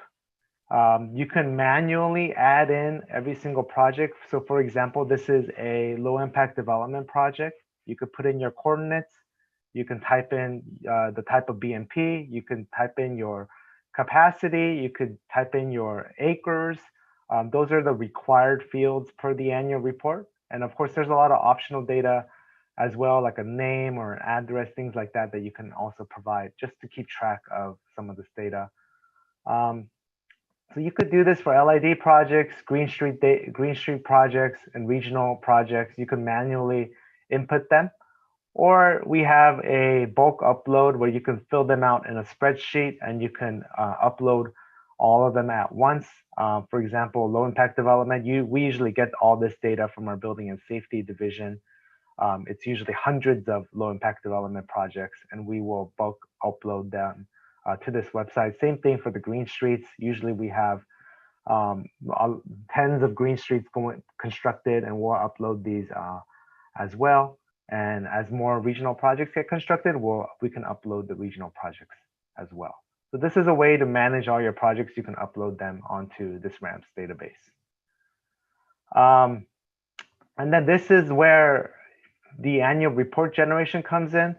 Like I mentioned, the RAMPS website will automatically generate for you the required tables for your annual report. So you can see here in the individual forms, this will generate tables 5A, 5B, 5C, 6A, 6B, 6C for you. You can download it in a PDF format or a Word document. And for your watershed forms, this RAMPS will automatically generate tables 2A, 2B, 2C, 2E. And all this, like I said, it groups up your projects depending on the watershed. It groups up your projects depending on the EWIMP groups. It really helps manage all your projects and helps you fill out your annual report.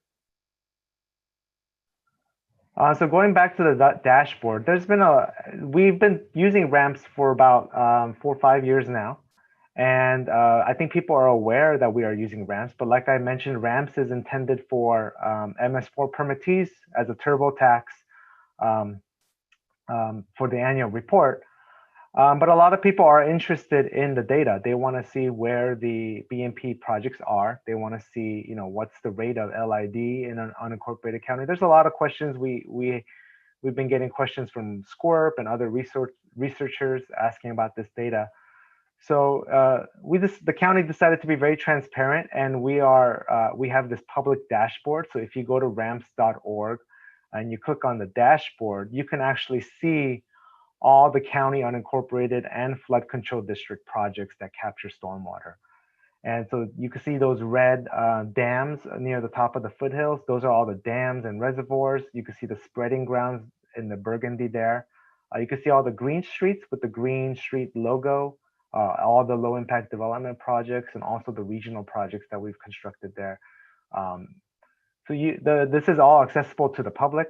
We've made this data available for the county and unincorporated county area. And we've also added some fun metrics to it too, so that it's more interactive for the user. It's not just looking at a dot on a map, but you can actually see, how much stormwater capture that these LID projects capture, how much the green streets, how much runoff did they capture. And all this data is rolled up to the annual report, but we are making this a little bit more accessible to the public.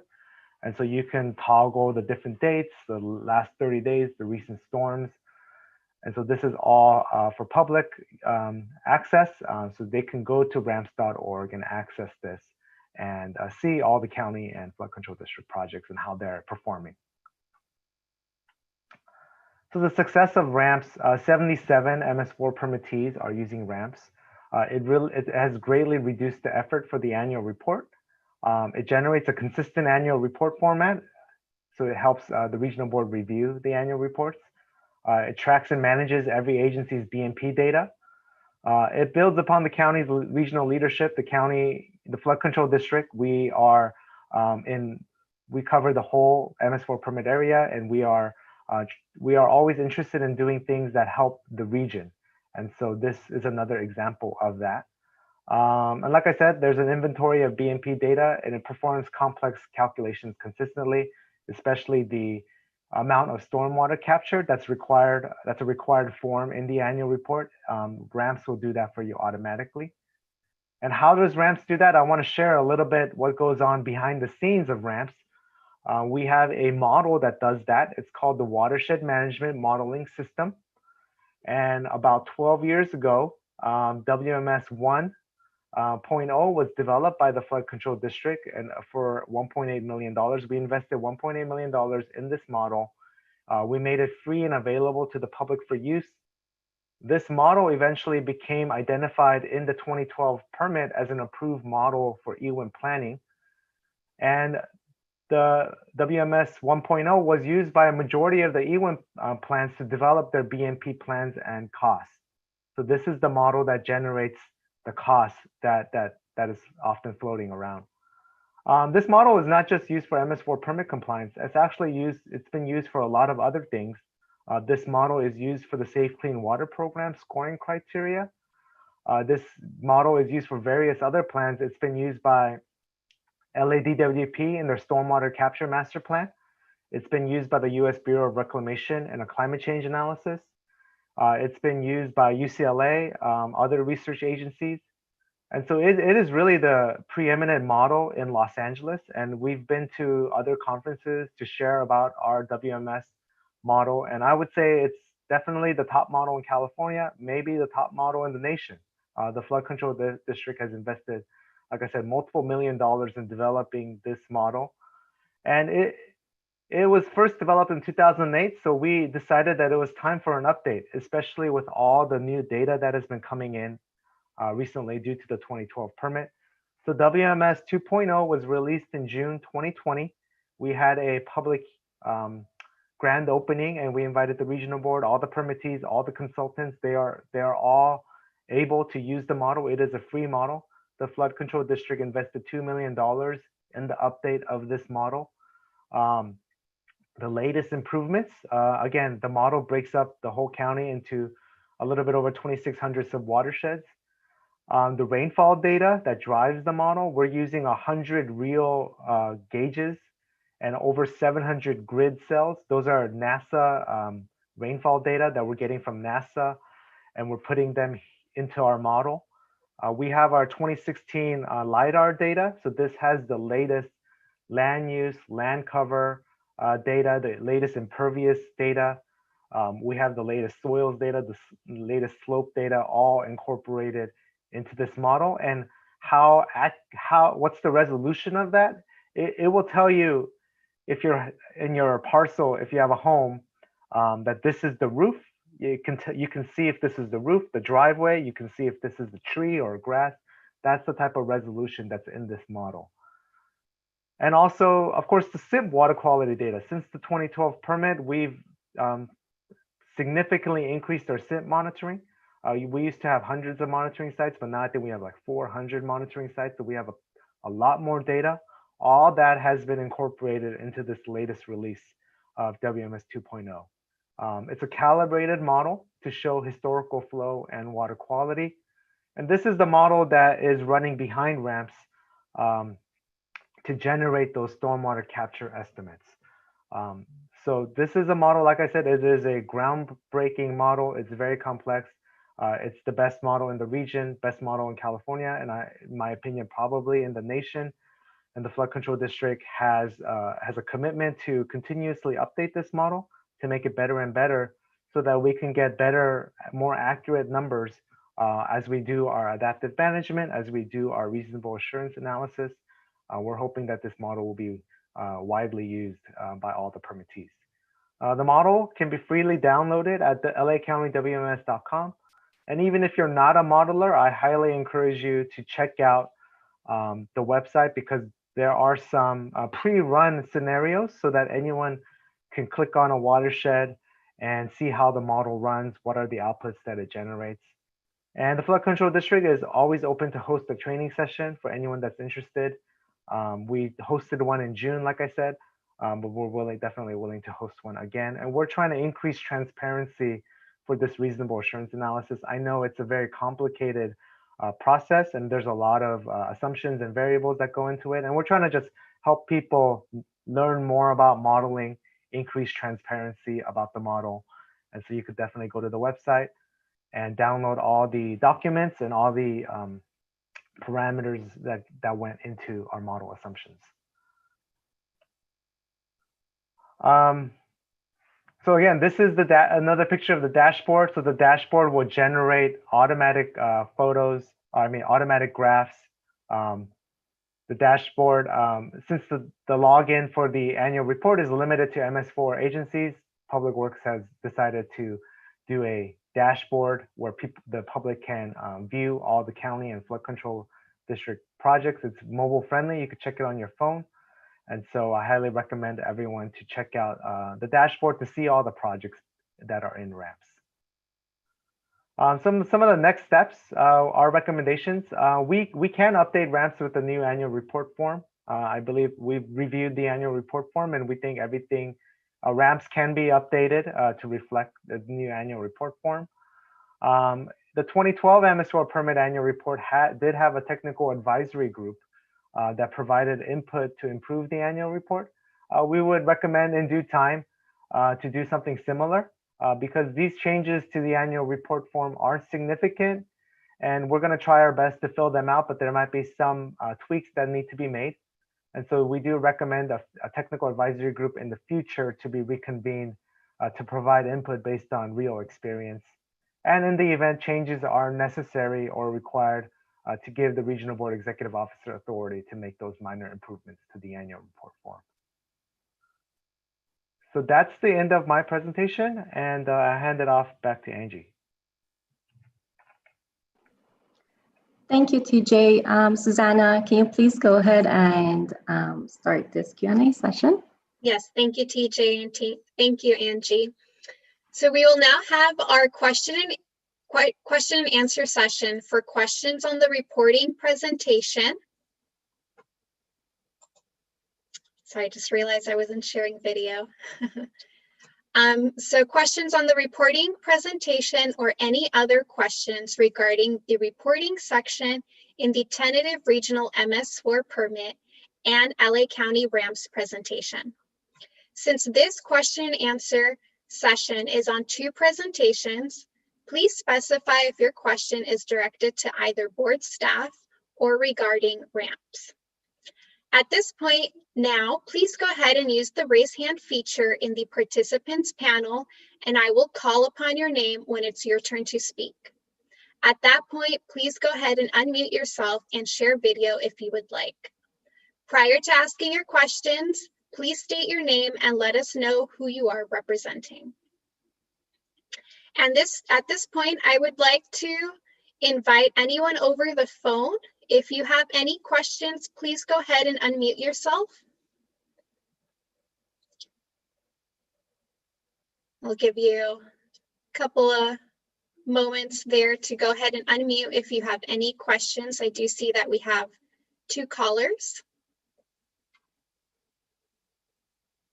Okay, and I'll go ahead and ask again after we continue with our other participants if you have any questions.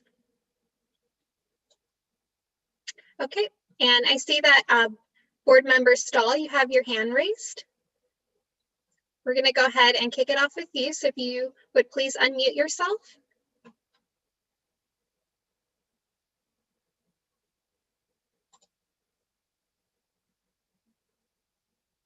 How about now? Can you hear me? Yes, we can hear you. Great, thank you. Well, first of all, I really appreciate the presentation by TJ Moon. I thought it was very interesting, and maybe I'm living in a cave, but this is really the first introduction that I've had to the capabilities of ramps and the county's development of it, County Public Works.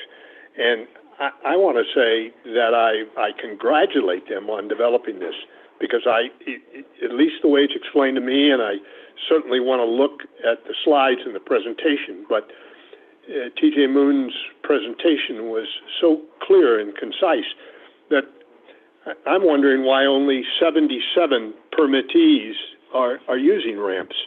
I don't know, it would be interesting for me to know why somebody wouldn't use it, because it seems to me not only has the county invested a great deal of money, but it seems to me to be a very useful tool. Having said that, I didn't see ramps, and again, it's a lengthy tentative proposal, but while I saw the model of WMMS mentioned several times in the tentative proposal, I didn't see ramps even in monitoring. Now, maybe I'm wrong. Maybe it's there, because there's a lot to read, and maybe because I just wasn't familiar with ramps. But I would encourage the inclusion of ramps, and unless I'm really missing something, the utilization of the reporting software and program that the county has developed. I'm particularly interested again in volume, and I know in one of the slides, TJ Moon talked about stormwater captured in a year, and I would like to see whether or not through ramps I could view the amount of stormwater captured in a year, certainly on a project by project basis, but more importantly to me on a region-wide basis. To this point in time, if ramps has been in existence for 4 or 5 years, it seems to me then that we have at the most 4 or 5 years of data. Maybe people haven't been reporting, and I'd like to see what that is. So you don't have to show it to me today, obviously, but if I could just understand, Ivar, Renee, how I could access that. I think also one of the slides had map layers, and it showed monitoring stations, but again, it didn't show monitoring stations. It didn't show where monitoring stations and flow data is available. you got rain gauge data, and that's important, obviously, but it's the result of that rain, i.e. the flow that gets into storm drains, that would interest me the most, because that's the bottom line in terms of a TMDL or what has to be treated. So I congratulate the county, and I really look forward to a better understanding of ramps and how to use it. Fascinating tool. Yeah. Thank you. Can I answer some of Board Member Stahl's questions?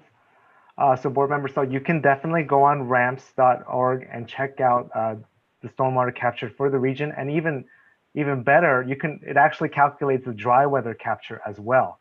So it's not just stormwater. And that's actual data, TJ. It's modeled data, but based on actual data. The model is based on actual, so we calibrate the model based on actual data. And I've looked at the model. What I'm interested in is the actual data, the measured data, and where the stations are.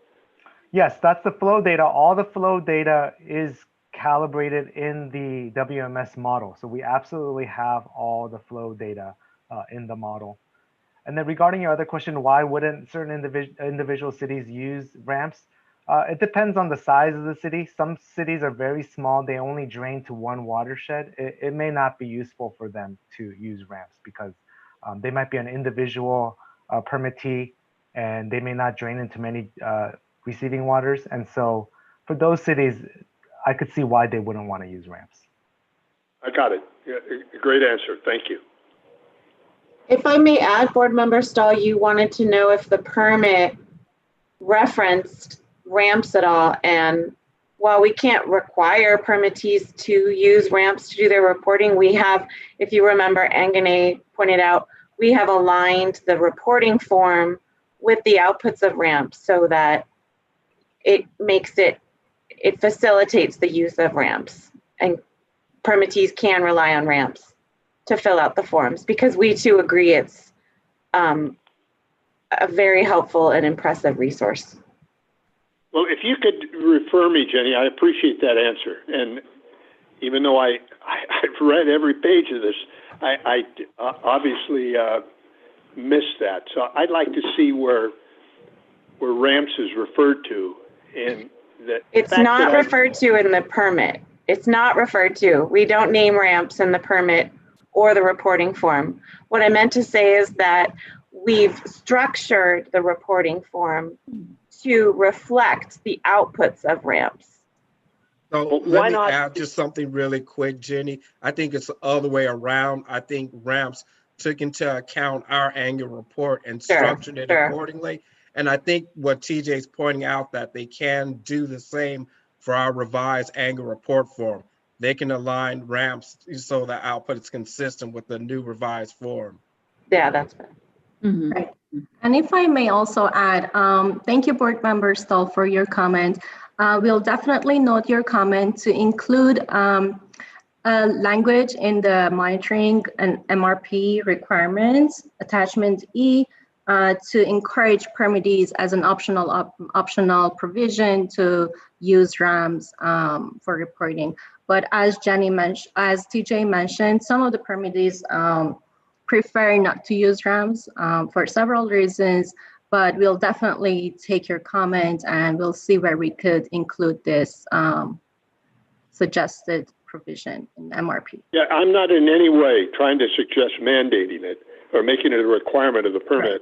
Right. I just would like to make it more visible to the permittees as a tool, and to the public as they review this and have comments on it, that here's this important tool developed by the county, and the access to all of the data associated with the development of the model, and that you can use through the tool, through ramps.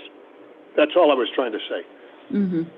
Yeah, and I agree. This is Renee, Board Member Stahl. That's a good point. I did also want to point out, and I'm sure it might be pointed out if I don't point it out, that of course ramps was developed for Los Angeles County, and we have Ventura County as part of this permit as well, and they currently do not have a similar tool, though they certainly have put a lot of effort into their annual reporting over the years. So at this point, we want to maintain that flexibility, understanding that Ventura County doesn't, RAMPS does not extend to Ventura County right now. Yeah, Renee, I didn't mean in any way to infer that it's a negative for Ventura County. Right. But any positive tool that's available, there might be something in Ventura County that isn't available to LA. I would emphasize that as well from the standpoint of making it easier for permittees to be able to access data that's important to their annual reporting form. Thank you. Great, thank you, Board Member Stahl. Up next, we're going to have Ewelina from County of Ventura, followed by Samantha Matthews. So Ewelina, could you please go ahead and unmute? Yes, thank you. One more time today. This is Ewelina Mutkowska with Ventura County Public Works Agency. I have a question for the Regional Water Board staff regarding the reporting requirements of the tentative order. As I mentioned earlier today, in Ventura County, both MS4s and non-MS4 TMDL agencies work together to cost-share implementation of the TMDL monitoring and reporting. Some of the TMDLs per approved TMDL monitoring plans have different reporting frequency and deadlines than the tentative order. How can this be aligned efficiently? How do you envision this reporting coordination and alignment can be done for the non-MS4 agencies?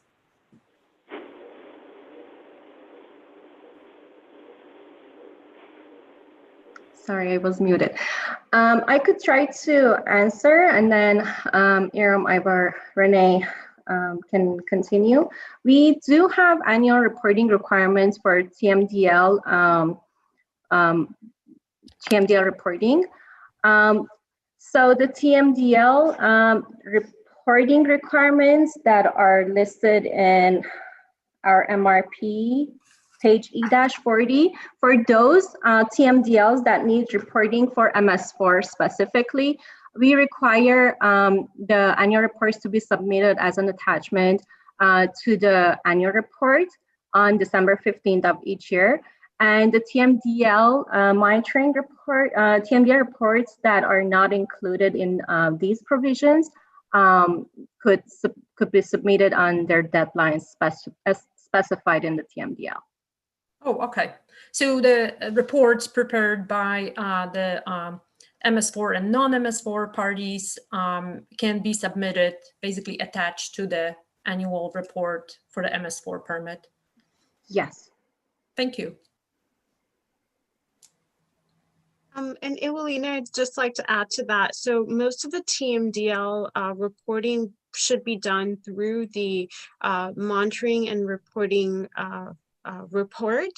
The monitoring report, which has the data analysis, and then the annual report form, the only TMDL reporting that includes is for the trash TMDLs. And then we also have the WIMP progress report. So if you are participating in a watershed management program, then there, like Angie mentioned in her slide, I think it was table 1C, there is a little bit of TMDL reporting there. Okay, we'll work on it. Thank you. Great, thank you so much. So up next, we have Samantha Matthews. If you could please go ahead and unmute yourself. Yes, hi again. My name is Samantha Matthews. I'm from the San Gabriel Valley Council of Governments. And I have 3 questions, if that's all right, that I'd like to direct generally to board staff.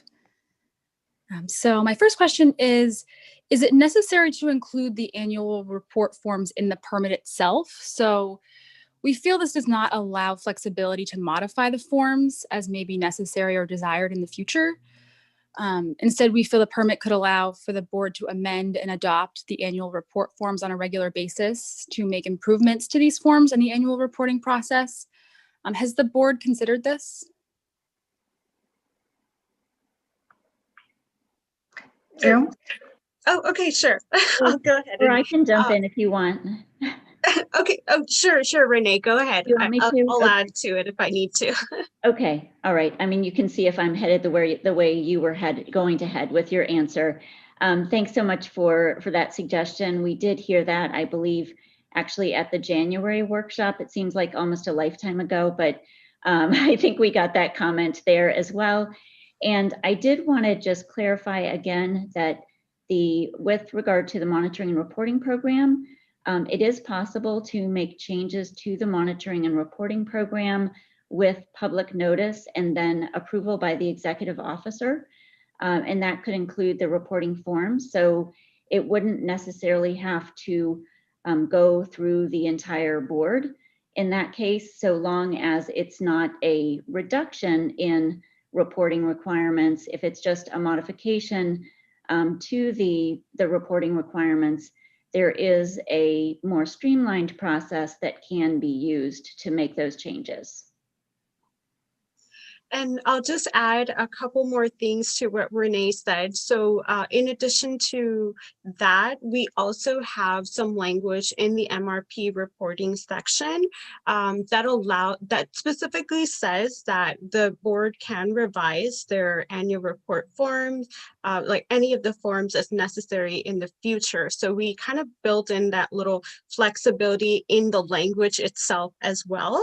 And I also want to emphasize the reason why we put the annual report forms in the permit itself is that we want to standardize these reporting formats across all permittees. So now that we have 99 permittees in our MS4 permit, so Los Angeles County, City of Long Beach, and Ventura County permittees, we want to ensure that whatever the permittees report is in a clear, consistent, and transparent manner, so that not just regulatory agencies, but the permittees and other stakeholders can equally look at the same data and be able to more easily compare it. So we're trying to make this a little bit more friendlier, and that is why we want to standardize these requirements. And if I may also add, while we took out the provision to allow permittees to submit a acceptable revised annual report forms for annual report and watershed management program progress report form, we do, however, allow revised forms for trash reporting forms. So, so this tentative draft allows permittees to submit revised trash forms for approval, and then if it gets accepted, you could go ahead and use that for the trash reporting form. And I think everyone really put out all the real issues, and we don't intend, to limit it and just say there couldn't be further revisions. But one impact the way we did in 2012 to have the annual report come separate is we lost one reporting period, because if you looked at the reporting period right after the permit was adopted, the first reporting period, the reporting was really all over the place and not standardized. At least this establishes a baseline by including it in the permit, and then it'd still be open to possible revisions to make it more effective. And I just also wanted to add to that I know another concern is that for fields where something is not applicable to the permittee, that's okay. You can say that it's not applicable to you in the reporting form. And also, if you have additional information, you feel like you're constrained by the field, you can always add attachments to your annual report form and then present whatever information you need to present. So that sort of gives you that flexibility. Great, thank you for that clarification. So my next question is, why is the same frequency of monitoring and reporting required, independent of implementation progress and applicable milestones? So we believe that these efforts could be better correlated to monitor and report out when it is most useful and informative. So for example, before the program's implementation, during planning and design. We feel the monitoring and reporting could be further spaced out, since during this time funding could be better spent on implementation, and then monitoring and reporting could become more frequent once implementation occurs. So if you could speak to why, the frequency of reporting is independent of progress, and if the board has considered aligning with program schedules, that would be appreciated. Thank you. Do you want to take that question, Angie, or should I go for it? If you want, sure. Okay, I guess so in terms of reporting schedule, we did try to do something different in the working proposal. We had a different sort of proposed schedule. And what ended up happening is we received many comments saying that due to the constraints of, like, for example, monitoring and then collecting, processing, and QA/QCing that data, and then coordinating and gathering that information, even for annual reports, there's a significant time lag, and there is some time that's required to do that. And so therefore, the current schedule in the 2012 LA County MS4 permit works much better. And so that was pretty much the main proposal, almost in like many comments letters. And so that's why we chose to go that route. But if you had specific ideas about how to further align it with, I think you were talking about project schedules, then if you could maybe elaborate a little bit, and that would help us out in understanding what you were looking for and explore that possibility. And before, apologies, Samantha, for jumping in, but let me also see if I can try to answer your question in part. First, to the extent that your question is, for example, related to the annual reporting requirement, that is a federal requirement for MS4 permits to report on progress annually. So that is, that's sort of one thing that I want to note. The other thing that I want to note is that for those permittees that are opting to implement a watershed management program or enhanced watershed management program and use that to basically achieve or receive the deemed compliance for the TMDL related requirements as the implementation period is going on, there are requirements, as you know, I think, for showing that you're meeting interim milestones. And so it's important, since permittees are receiving deemed compliance with some of the TMDL water quality based requirements through implementation of those programs, to ensure that the interim milestones are being met and that permittees are staying on track with those. And so the regular reporting on an annual basis ensures that there is reporting on the project specific milestones for those permittees that are following the alternative compliance pathway. I would also like to add, continuing with Renee's comment. So the Watershed Management Program Progress Report form is exactly developed for that specific reason. The first question, as I mentioned, talks about asking permittees to summarize their efforts and for the milestones that they were supposed to meet, to report on that. And then if they miss the milestone, specify and give us the reason for why the milestone was missed. And then the third question asks permittees to report on the progress for achieving their milestones for the projects. And the last table 1C asks for the water body pollutant combination in a WIMP and to specify projects if it's related to a project, just to reference the table. Okay, great. Thank you for that clarification. And yeah, my last question is, has the board had any coordination with the county on the Safe Clean Water Program reporting requirements?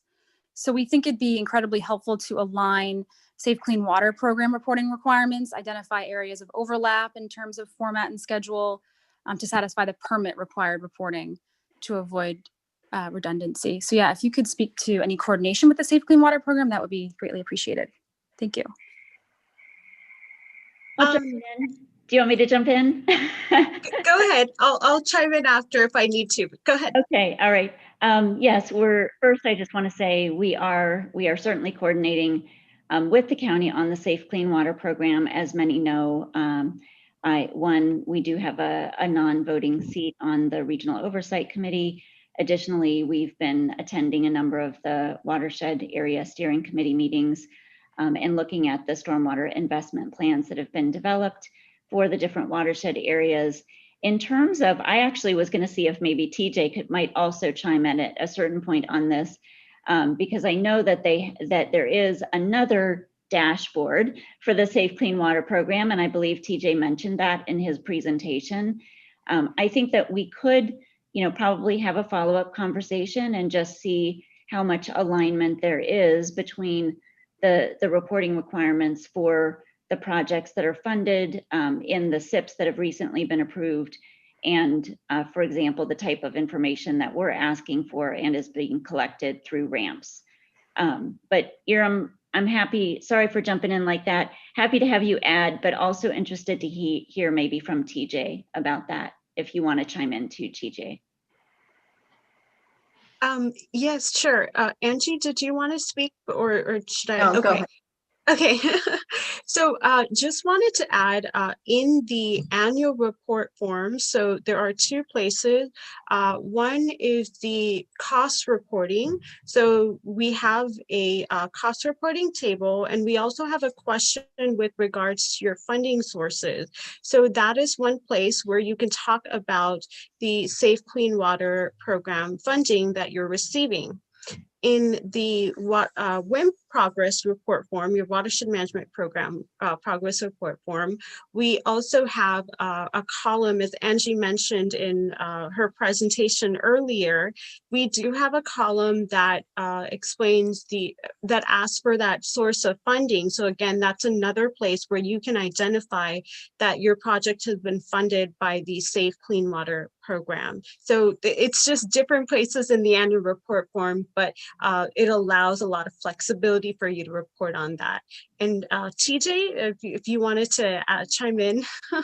Yes, I'd like to chime in. The Safe Clean Water Program and the MS4 Permit Program are completely different programs, but we understand there is some overlap. So on ramps, I didn't mention this, but there is a button there that you could click.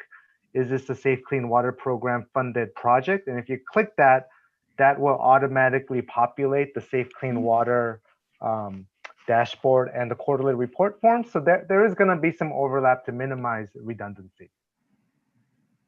That's great to hear. Great. Thank you. That's all my questions. Thank you so much. Thank you, Samantha. So up next, we have Arnie.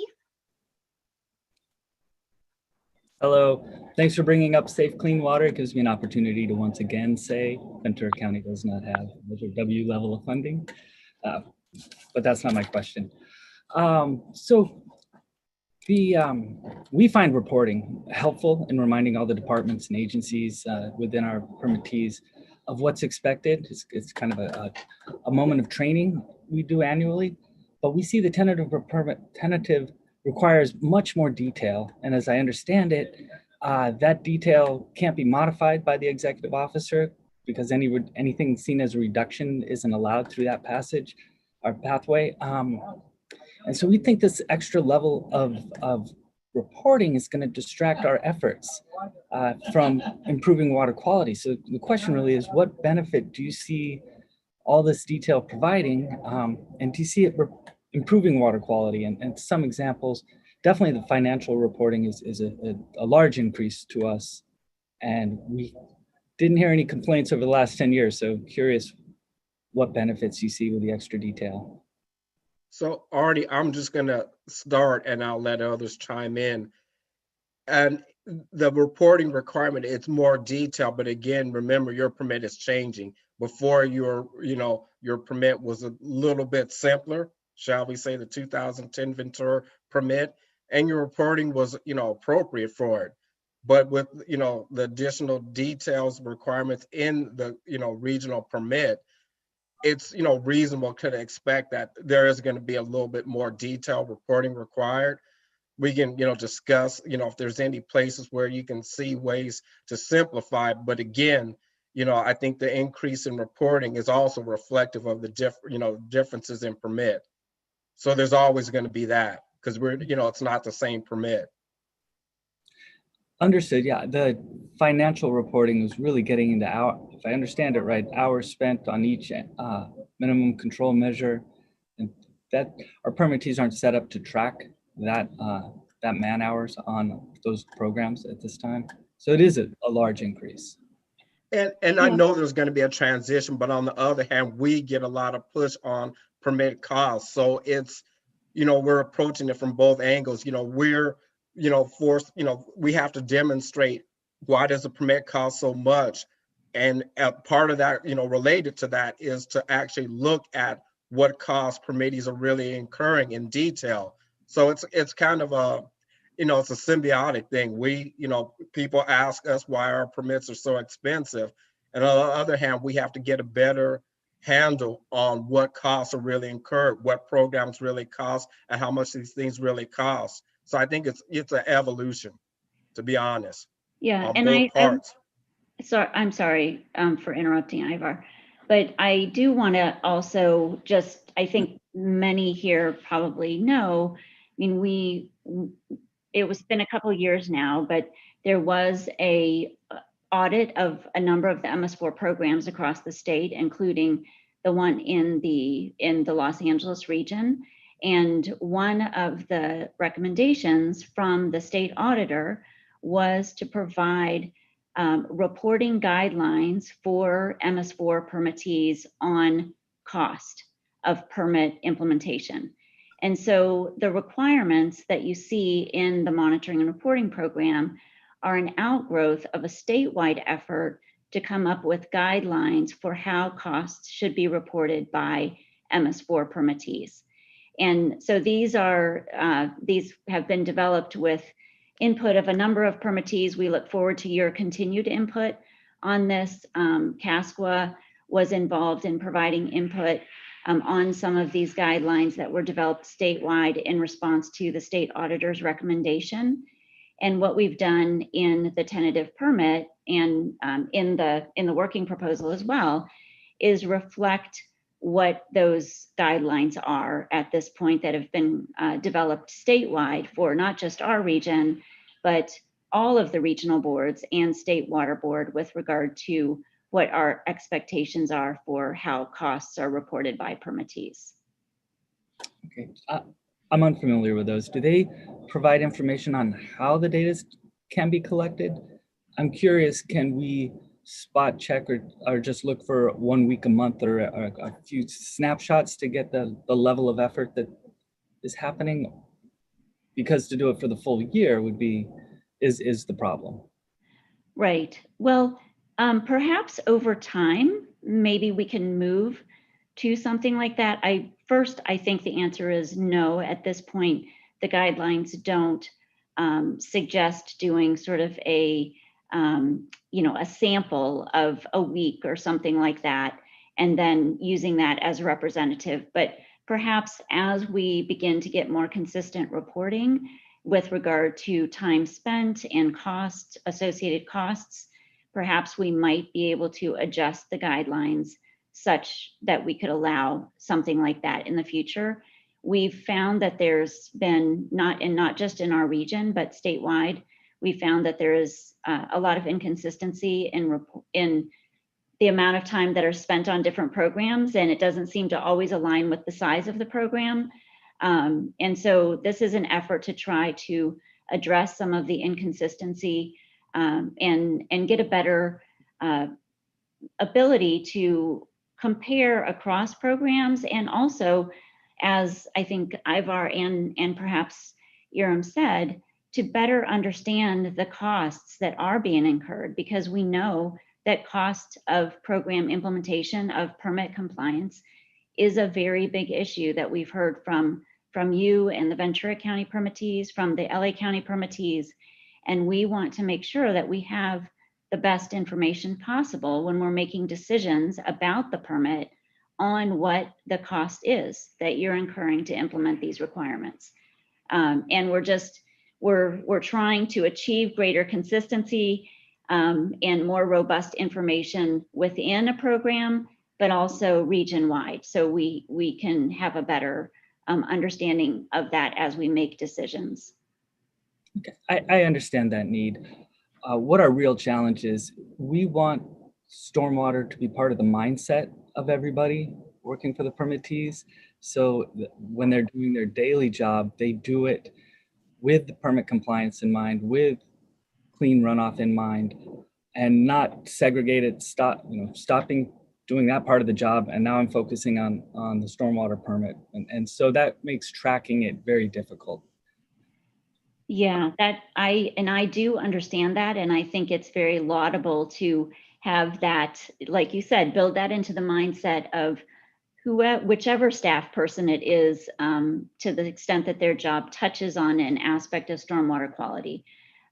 So I see what you're saying. I don't know if Iram or Engane, if any, or Susanna and Ivar, if any of you want to chime in on that. That is a challenge that we have faced throughout the years with the stormwater program. I think there are sometimes overlapping programs, and it's difficult to discern what is the stormwater component from what is the non-stormwater permit component.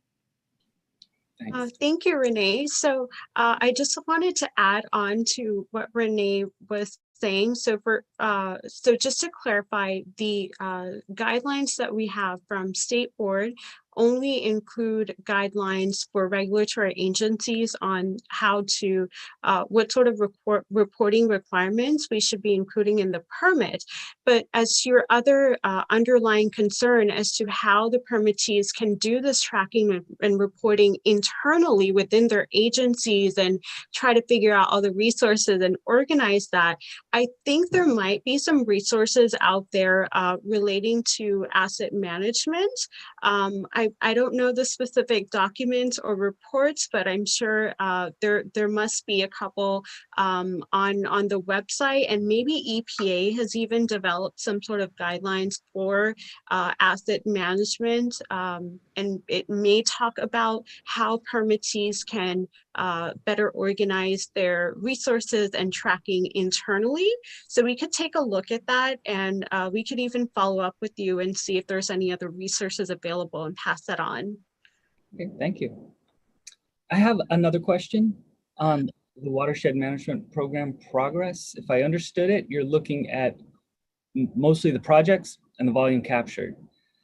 We think there are other potential metrics, meeting milestones, enhanced minimum control measures, if source ID for human markers, source control implementation, all kinds of programmatic BMPs that could be measured as well. Can reporting be modified to show compliance through BMP implementation metrics?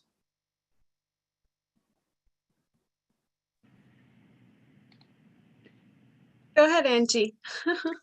I do think they're all included in our tables, especially table second and third table for the completed projects. But if you have any comment on what to add, we are open to receiving comments on what additional columns maybe to add, or we're open to add any questions that would give you more flexibility. Yeah, and I think I'll just add to that. I correct me if I'm wrong, but I think in the WIM progress report form, there may be a question that basically gives you that flexibility to report on additional information, like in a format that you think is best representative of your BMP implementation. I can't remember which question that one is, but I think it's there. But regardless, again, I'll emphasize that don't feel constrained by like the fields in the reporting form. We do want you to give us all the information that requested in the reporting form, but you can always add attachments to these forms if you feel there's a better way to present your data. Right. Aram was talking about question 1.5 for additional information. If the space provided is not enough, or if you want to add a document, just feel free to reference this question as an attachment. Yeah, and as I mentioned, we're open to get more comments on how to better this form. Okay, thank you. Thank you, Angie. Thank you, Ernie. Oh, I see another hand raised. I was going to back up the monitoring, but if there's time left, I will. Thank you, Ernie. So we do have a hand raised by Danielle. Danielle, if you have a question, please go ahead and unmute yourself. Hi, I'm Danielle with Kinetic Labs, and I work for several of the different watershed groups. We have a question about the attachment H, the annual report form. Currently, the monitoring data is in section 6. I'm not seeing that in the new permit. Is that reassigned to a different attachment that maybe we don't have, or is that not going to be included? That's the section where you give all the detailed information, you know, such as exceedances and stuff. Right, right. I could start on that. So in this tentative regional permit, we refined the forms that is currently being used for LA County 2012 permit. So we separated the previous forms into 4 types of reporting, as I mentioned: annual report, WIM progress report form, trash form, and lastly, the question that you're interested in is our monitoring report, or monitoring reporting. So for that, we do have semi-annual reporting requirements. And I had a slide up. I could also give you, yes, table E-9 of MRP specifies what is required to be submitted for monitoring reporting and how often. So we do have 2 requirements to be submitted: one semi-annually on December 15th and June 15th. That will include monitoring results, as well as some summary of sampling events. But I think your question was regarding the summary of exceedances. That needs to be submitted annually. I believe in the working proposal draft, we did require the summary of exceedances to be submitted semi-annually, but we received a lot of comments and concerns, and we went ahead and changed that requirement to only be submitted annually. So yes, it is a separate form now. It is not a form, it's just the permittee will just include the summary, develop the summary report, and submit it on the deadline. So because like currently the report is pretty detailed. We have to go into several sections and write, you know, detailed information about the exceedances, about the monitoring. So it sounds like that is not currently one of the requirements. It's just basically a summary now.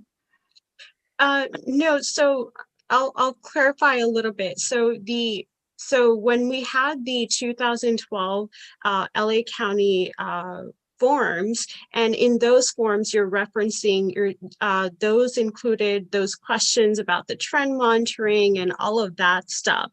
So the big change that was made between the 2012 forms and the forms right now in the tentative regional permit is that we've tried to streamline and basically clean up all of that so that none of the monitoring related requirements are being reported in like the annual report form or the WIM progress report form. Those are more programmatic element based. They're BMP based, reporting on MCMs, with the exception of trash TMDLs. So there's the trash reporting forms.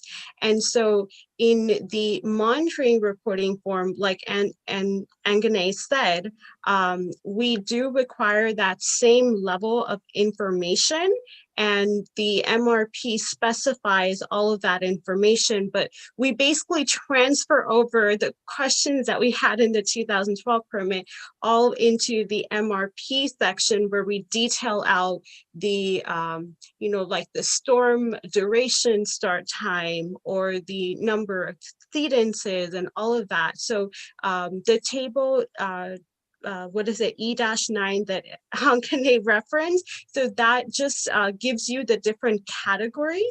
And then in the MRP, you look under the different categories and it actually flushes out the full information that we want under those types of categories.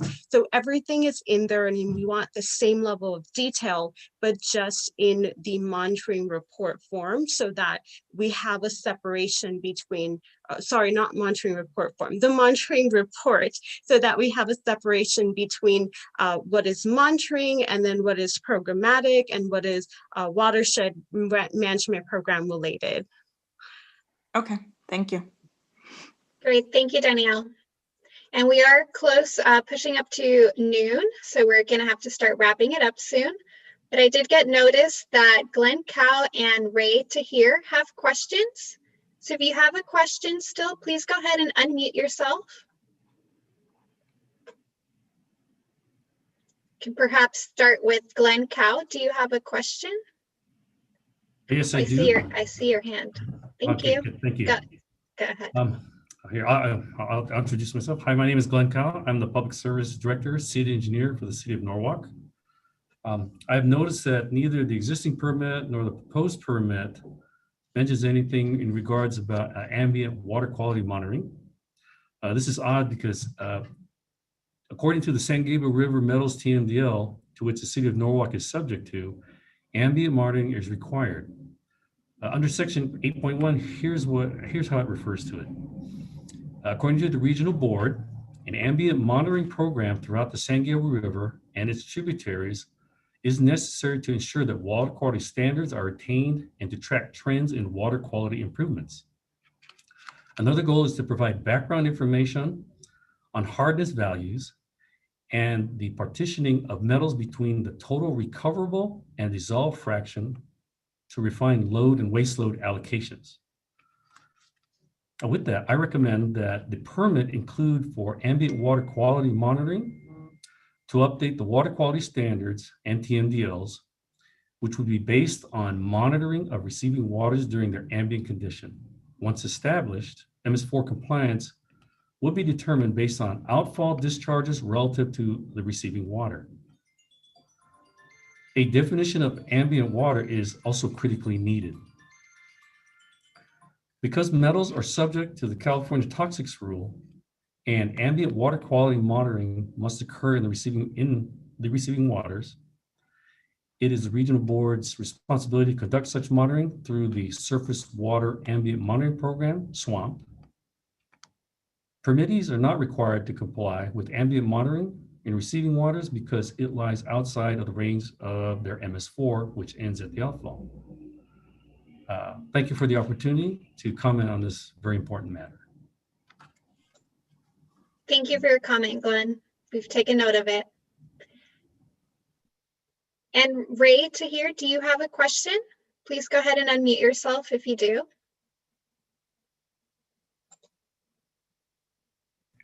I do. I have several questions. Thank you. To begin with, just a sec, folks. Why do permits, the current and proposed one, require monitoring, that is sampling and analysis, at the outfall and receiving water, given that federal regulations only require outfall monitoring at 40 CFR 122.26 D2? Receiving monitoring is not an MS4 requirement because, as Mr. Kyle mentioned earlier, it lies outside the range of the MS4. We have an MS4 permit, not an MS4 and receiving water permit. Further, federal regulations make no mention of MS4s having to conduct receiving water monitoring. If our regional board staff or legal counsel can demonstrate otherwise, please share the federal citation with me. If not, please consider removing from the permits this costly extraneous requirement. Do you want to respond to that? So I don't know, Renee or Jenny or any of our legal counsel, if you want to respond. Boy, Mr. Tahir, I appreciate your comment. I know we've discussed this in the past. For now, in the light of the time that we have and that we're pressing up against, well, we're past 12 o'clock now, we will take your comment under advisement. We will consider it, and if you would like to follow up separately with us to discuss, we can do that. Well, I was under the impression that I would have time to pose the several questions to you. Yes, go ahead. Right, thank you. Go ahead. So we've made a note of that one. Please absolutely go ahead with the other questions that you have. Well, speaking of ambient monitoring, why haven't monitoring programs required it? You know, ambient monitoring is required in all of the TMDLs that involve monitoring of metals and other toxics, more serious than metals. These include the LA River Metals Bacteria TMDLs and the San Gabriel River Metals TMDL and the Dominguez Channel Harbor Toxics TMDL, in addition to the San Gabriel River TMDL that Mr. Cow had spoken to earlier. So it's important to get an answer about that. Your basin plan, current basin plan requires ambient monitoring, and I don't see how this permit, the permits, follow the basin plan in this regard. Next question: why hasn't the regional board? Does the regional board require wet weather monitoring in the receiving waters to determine compliance? This is the worst time to monitor for compliance with water quality standards and TMDLs. Again, the optimal time is during the ambient condition of the receiving water. Furthermore, State Water Quality Order 2001-15 affirmed that there's no such thing as a water quality standard derived from wet weather monitoring.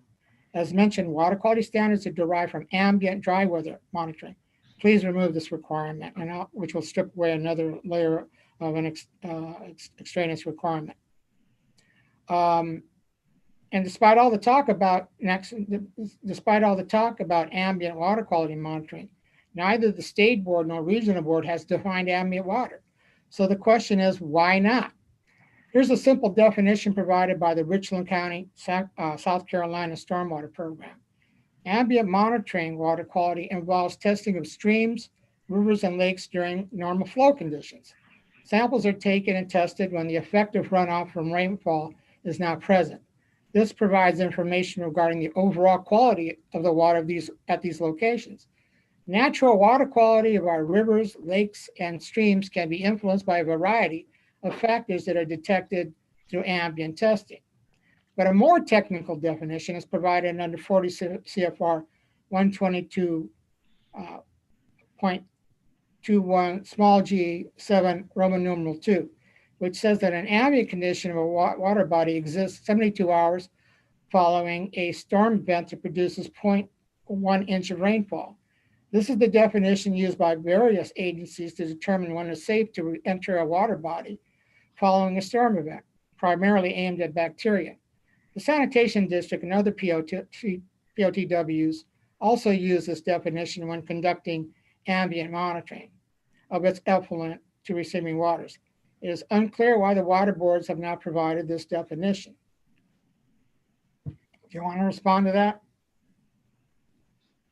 Or you want to respond later? Mr. Tahir, I will briefly respond by saying that what the permit requires, which is also required in federal regulations, is a monitoring program that will allow us to assess compliance with the permit requirements. Federal regulations discuss both outfall monitoring as well as in-stream measurements. When I hear you use the word ambient, and when we use the word ambient in a TMDL, What we mean when we say ambient is receiving water monitoring.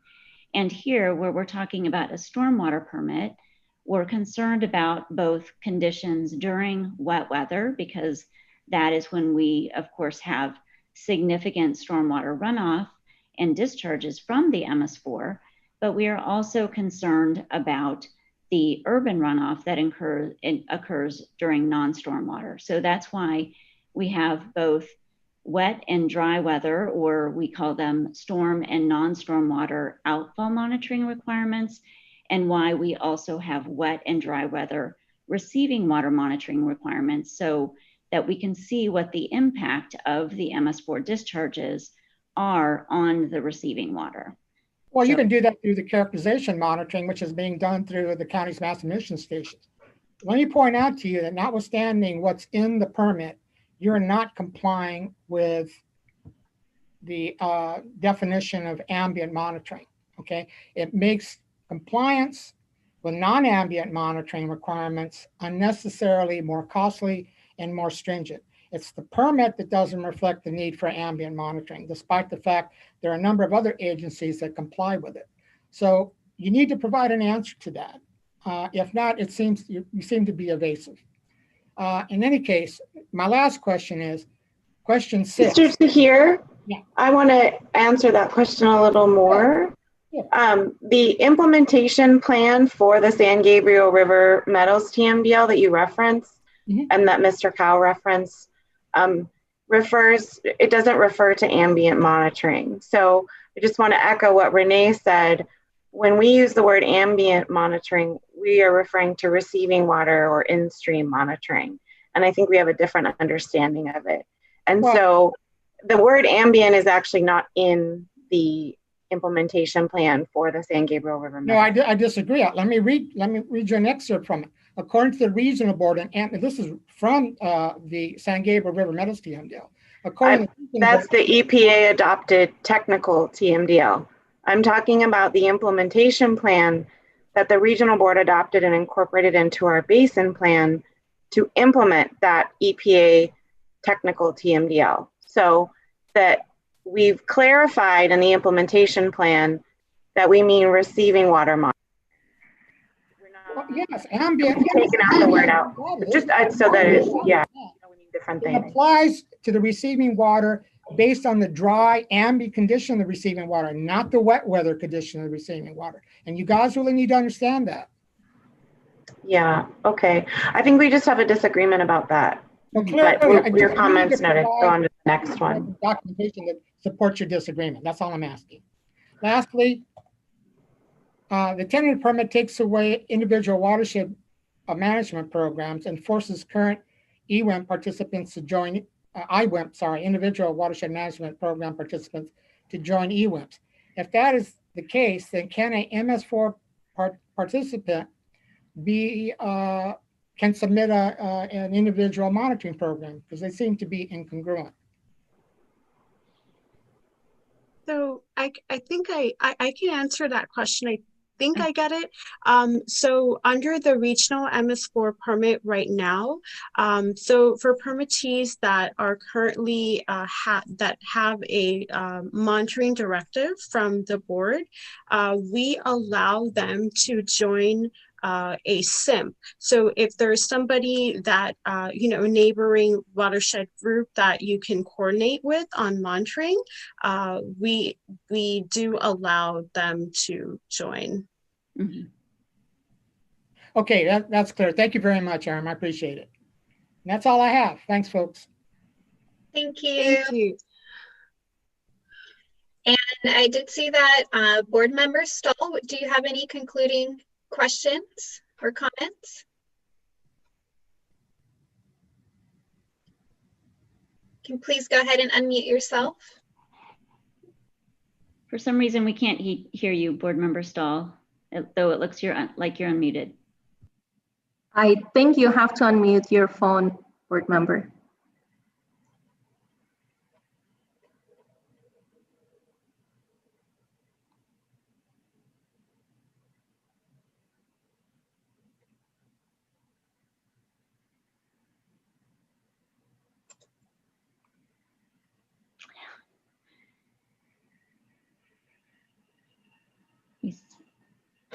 Shoot. If you press the power button on the phone, it'll show you that mute option. Thanks to whoever was helping with that. Okay, board member Stahl, are you able to unmute yourself? You're connected via a phone? Yeah, it's the video on the phone. Is it unmuted now? There you go. Yes. You got it. Yep. I really apologize for that. I just reserved my questions. I had comments with regard to San Gabriel Valley COG and Arnie, but in the interest of time, if there are other members of the public or permittees who want to ask questions, I will reserve mine until we meet again. Thank you, board member Stahl. And those are all the raised hands that we have. So I'm going to go ahead and Ivar, if you can put up our next step slide. Board member Stahl, did you want to have your comments now or later? Because we don't have any more raised hands.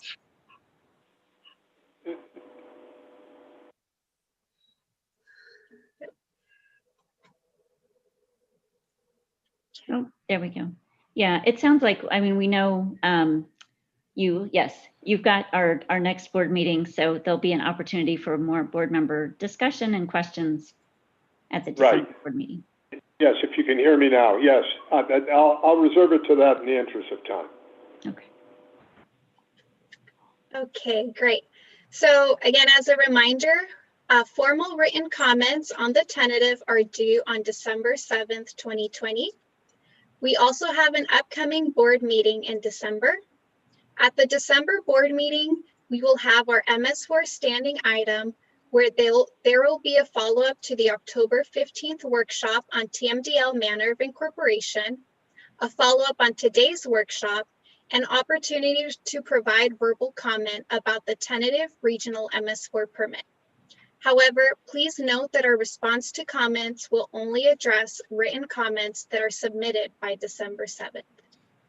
And this concludes our monitoring and reporting workshop. Thank you all for participating and have a great rest of your day. Rebecca, please go ahead and stop recording.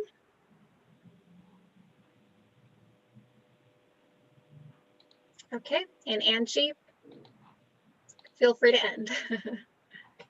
It would be Aram. Yes, so as soon as I end this meeting, we will stop live streaming. Aram, that's right. Thank you.